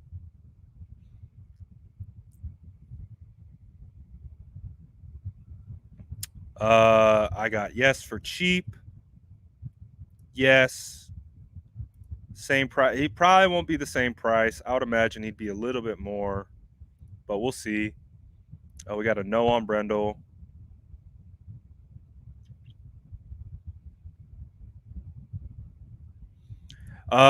Brad, without Jimmy money, we still only have like 30 million on the books. How do we swing 5.5 for him? Just because from my understanding, just because the average is 5.5 doesn't mean that's the cap hit. Just because he's making an average of 5.5 doesn't necessarily mean that it's a $5.5 cap hit. You can have it be incentive based. You can do it in a way where it's based on incentive, play time, but you can still have the average be something that is respectable. So I think you could absolutely justify the start. Paying $5.5 million for a starting offensive lineman, in my eyes, is not a lot of money. So that's how I think of it. But so far, back to Street. Yes, lots of yeses. We do have a Gibbons for Street. Don't think so. Yes on Street. Street, yes. Yes. Street, yes. He wants to play. Trent Williams, hyped last year. So far looks like lots people would be willing to see Street back. Dustin says, will Trey Lance allow the Niners to run more RPO plays than they did with Jimmy? Well, what was interesting is they started to bust out the RPOs with Jimmy. They did it a couple times, and they were pretty damn successful with it. Jimmy was actually getting on point a couple times with the RPOs. I would imagine the RPO is going to be a staple of the offense with Trey Lance. It has to be. You have to use Trey Lance's ability to run as a threat constantly, whether it's the zone read fakes or just the zone read action, and then you are able to sprinkle in RPOs on top of it. Whether you could do theoretically zone read RPO. So if you could get those things working in tandem, and then you start getting them guessing, and you have a play that could be a run or could be a pass.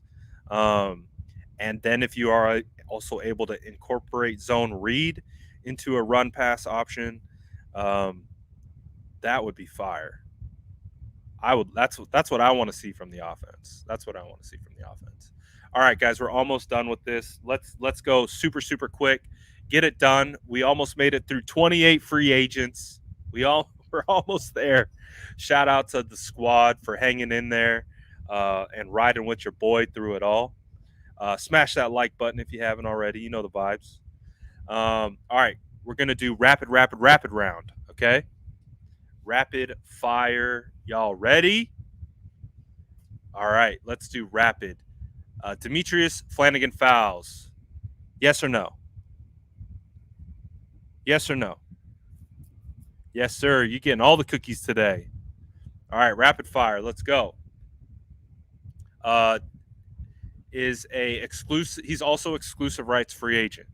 So 49ers still pretty much own his rights, so they could pretty much get him back here on pretty cheap. So based on chat, right. Tender him. See if I would agree. Tender him. Tender him with a late round pick. See if anyone actually goes after him. If they do, you get a draft pick in return. But he's been okay. I think he's definitely a developmental guy. Believe he was a converted safety. So we'll see. But like I said, he's an ERFA. So Media wants his 49er, Arizona boy. Yeah, I think so. He's a good depth piece, good body. Um, especially we already, the chat said no to Marcel Harris. So then that's where DFF really falls into place. If you aren't bringing back Marcel Harris, you got to bring back someone.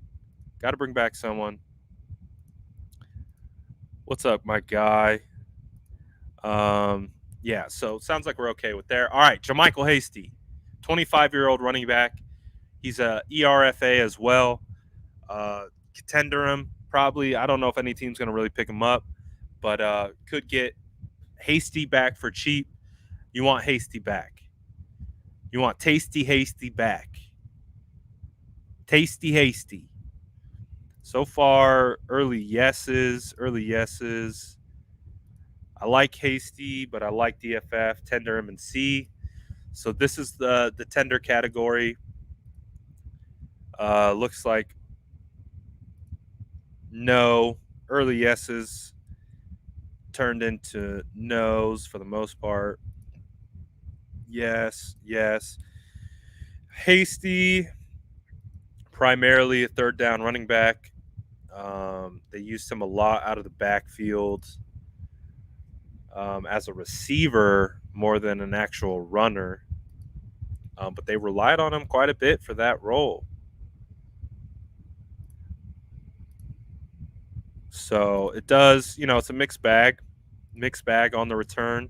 It does feel like he will be back, though.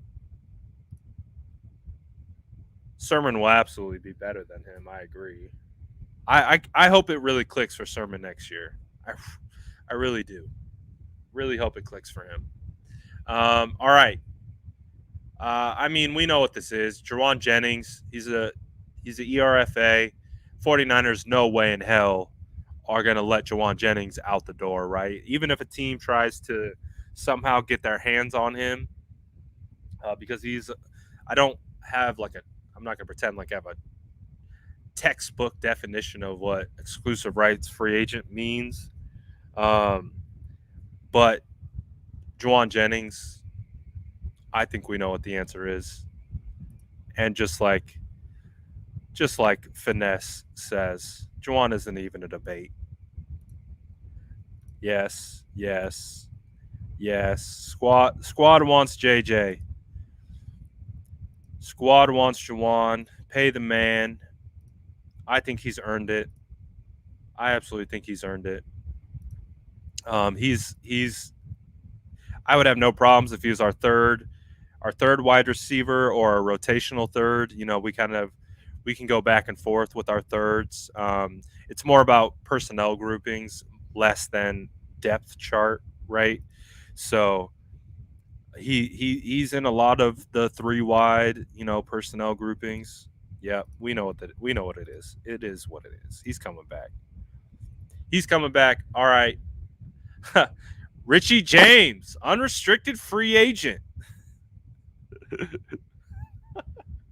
I don't even think he's actually on the team.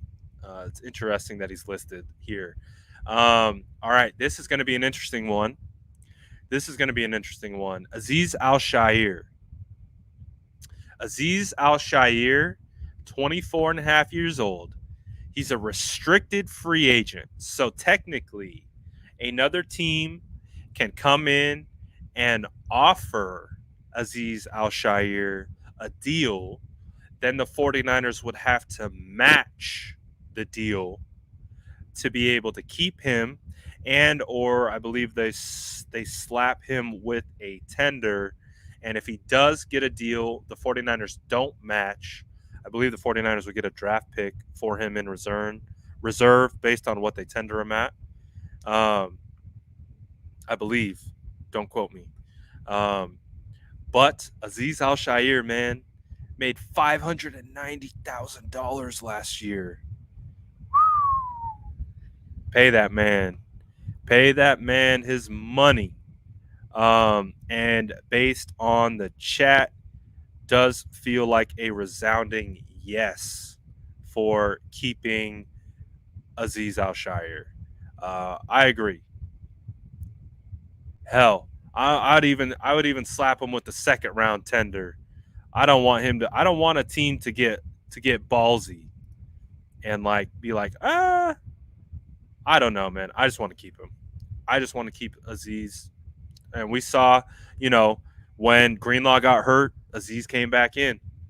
Yeah, I'm kind of in this boat. Second round tender and keep. You slap him with the second round tender, and if any team wants to pay him, match. He's going to be someone that could end up getting paid. I don't know. Though. We're going to find out.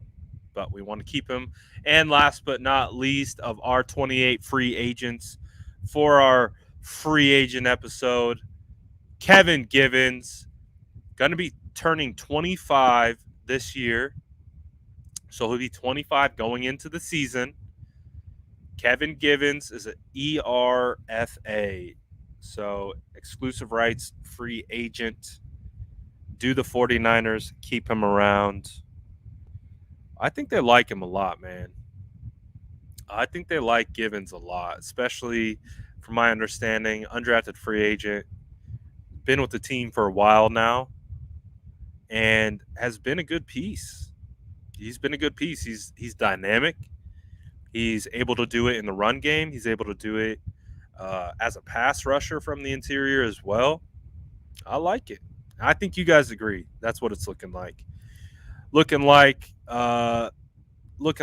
we want to keep Kevin Gibbons. I agree. I think Kevin Gibbons has earned his spot on this roster. He's done a good job so far. Gotta love it. So yeah, resounding yes on the Kevin Gibbons. Let's go. We did it. We did it, Sourdough Squad. We did it. We made it through the 28 free agents. And you guys deserve all the cookies, all the medals. If you were here start to finish, over 2 hours talking 49ers free agency. See, this is how you know, like, we're dealing with real fans. Like, we're dealing with real fans. Like, it is a week into the offseason after a devastating loss, 1 game away from the Super Bowl, and we all just spent over 2 hours talking about free agents and voting on them. That's how you know how do I know you're a real 49ers fan? That's how I know you're a real 49ers fans. Let's go. Shout out the chat. Shout out the squad. Let's go. That was fun. And guess what? We're not even done. Oh, we're done today. Also, reverse. We're we're not going to go crazy anymore today, but we still have other free agent episodes to do. I still got other free agent. Who do the 49ers want to get outside this team? We literally just spent 2 hours talking only about the in-house free agents. Now we got to talk about, well, who else?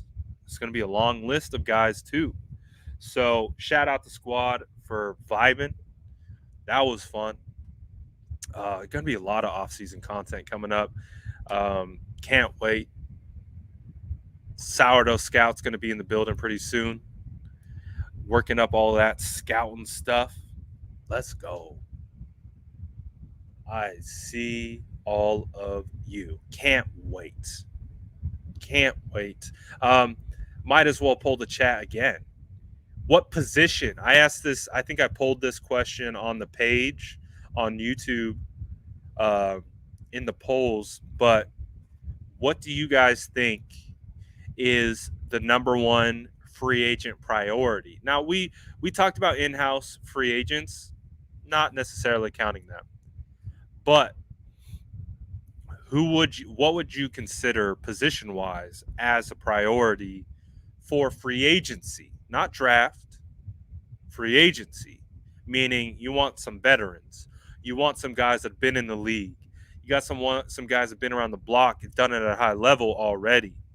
Draft is nice, right? Draft is nice, but you have to view draft through development. You really can't look at draft through plug and play unless we're talking like top 15, top 25 guys. If you need plug and play, gotta kind of look towards free agency a little bit. Jimmy says off topic, but saw Bosa is expected to command 30 to 33 million per. Woo! That's a lot of cash. Bro, the 49ers are going to end up. They're going to end up with the highest paid middle linebacker, highest paid defensive end, highest paid wide receiver, highest paid tight end, highest paid left tackle, highest paid fullback. They had the highest paid quarterback at one point. That's nuts, dude. That is nuts. It's crazy. But back to the positional needs, I think DB and cornerback is going to be hot and heavy on a lot of people's mind, as you can see. Let's go, SDS. This is where I'm living this year. I think the offensive line is going to be something that,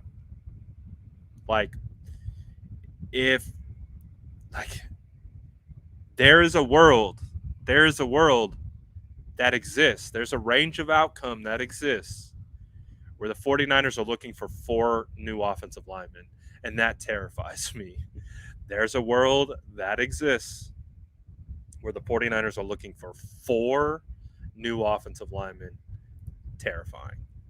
But based on free agent wants, definitely looks like cornerback is going to be the number one priority for 49er fans. You got a right tackle in there, corners, O-line, corners. So that's going to be a lot that we're looking into. Again, a lot of people are talking about, and we'll do, like I said, we're going to do a free agent episode where we get hot and heavy. We're going to figure out how we want to break out tiers of priority in free agency. Clearly, defensive back is going to be number one priority amongst the fan base. I can already see it. And then we'll figure out how to slot in and value these free agents, how we can get them based on available cap, current players on the team, things like that, and other movement.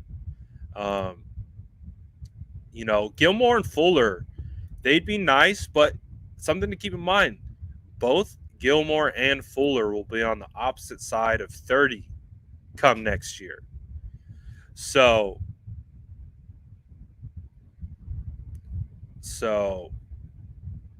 it is it's going to be interesting. It is going to be interesting. That's for sure. So, yeah, looks like, lots of you guys on the defensive back height. So, yeah. Let's end it on this then. Let's end it on this. So, since a lot of you guys are talking about DB, who's the DB that you want? Like I said, I'm going to do a full episode. Literally just talking about potential free agents who I'd like to target, who I think would be a good fit for this team. But I want to just see quickly who you guys are thinking, because everyone pretty much said defensive back. I want to see who you guys are thinking. So I think this is going to be not quietly. I think J.C. Jackson is going to be the clubhouse leader amongst 49er fans of who the 49ers want. Yes, affording him is going to be something that is going to be, and I'm a big Fuller guy, but I'm also an ageist. I've admitted that. He's getting up there. Fuller, for me, would need to be like a 1 to 2 year deal kind of a guy, right? At least for me. And I like Fuller was a draft crush of mine. Bring back Akello. I personally wouldn't mind that. Kyle might have something else to say. This is my guy that I would like and feel really comfortable with. Carlton Davis. Carlton Davis, Tampa Bay Buccaneers cornerback. If you guys want to watch, if you want to go watch him, go watch some highlights of Carlton Davis for next week's episode when we start to dive in, because I'm going to spend a lot of time on Carlton Davis. So if you want to get prepared as well, that is definitely a guy that I am looking at to potentially be a fit. 6'1", he's got good size. I mean, he's pretty good, man. He's pretty good. So Carlton Davis is a guy that I would tell you to be on the lookout for. Could be a fit. But we're also going to be doing a lot of draft stuff around cornerbacks. But as we've known, hey, you're going to draft someone, then you better be prepared to have to move through the development stage, right? That comes along with it. Tyrone Matthew, I like Tyrone a lot. I always have. The Honey Badger, man. I like him. I don't know why he bounces around so much. But, again, he's going to be a guy that requires a lot of money. Heading close to 30. We'll see. I don't know if that will fit for the 49ers and what they're looking for. But we will see what occurs. But plenty more to talk about. Lots of offseason. We'll get into all of it. Plenty of stuff. We're going to have a bunch of news coming, I'm sure, about movements. Clearly waiting for the Jimmy Garoppolo piece to fall. Ready for that to fall. So we'll see what occurs with that. And that is really going to open up the door, right? Jimmy Garoppolo getting traded, the movement and shifting of the cap space as a result, that is really going to be the piece that falls and all that stuff, man. All that stuff. So that is what I'm looking forward to. Clearly going to be a huge piece, and then we'll kind of see what happens as a result. But lots of moving parts headed our way. And again, keep an eye out.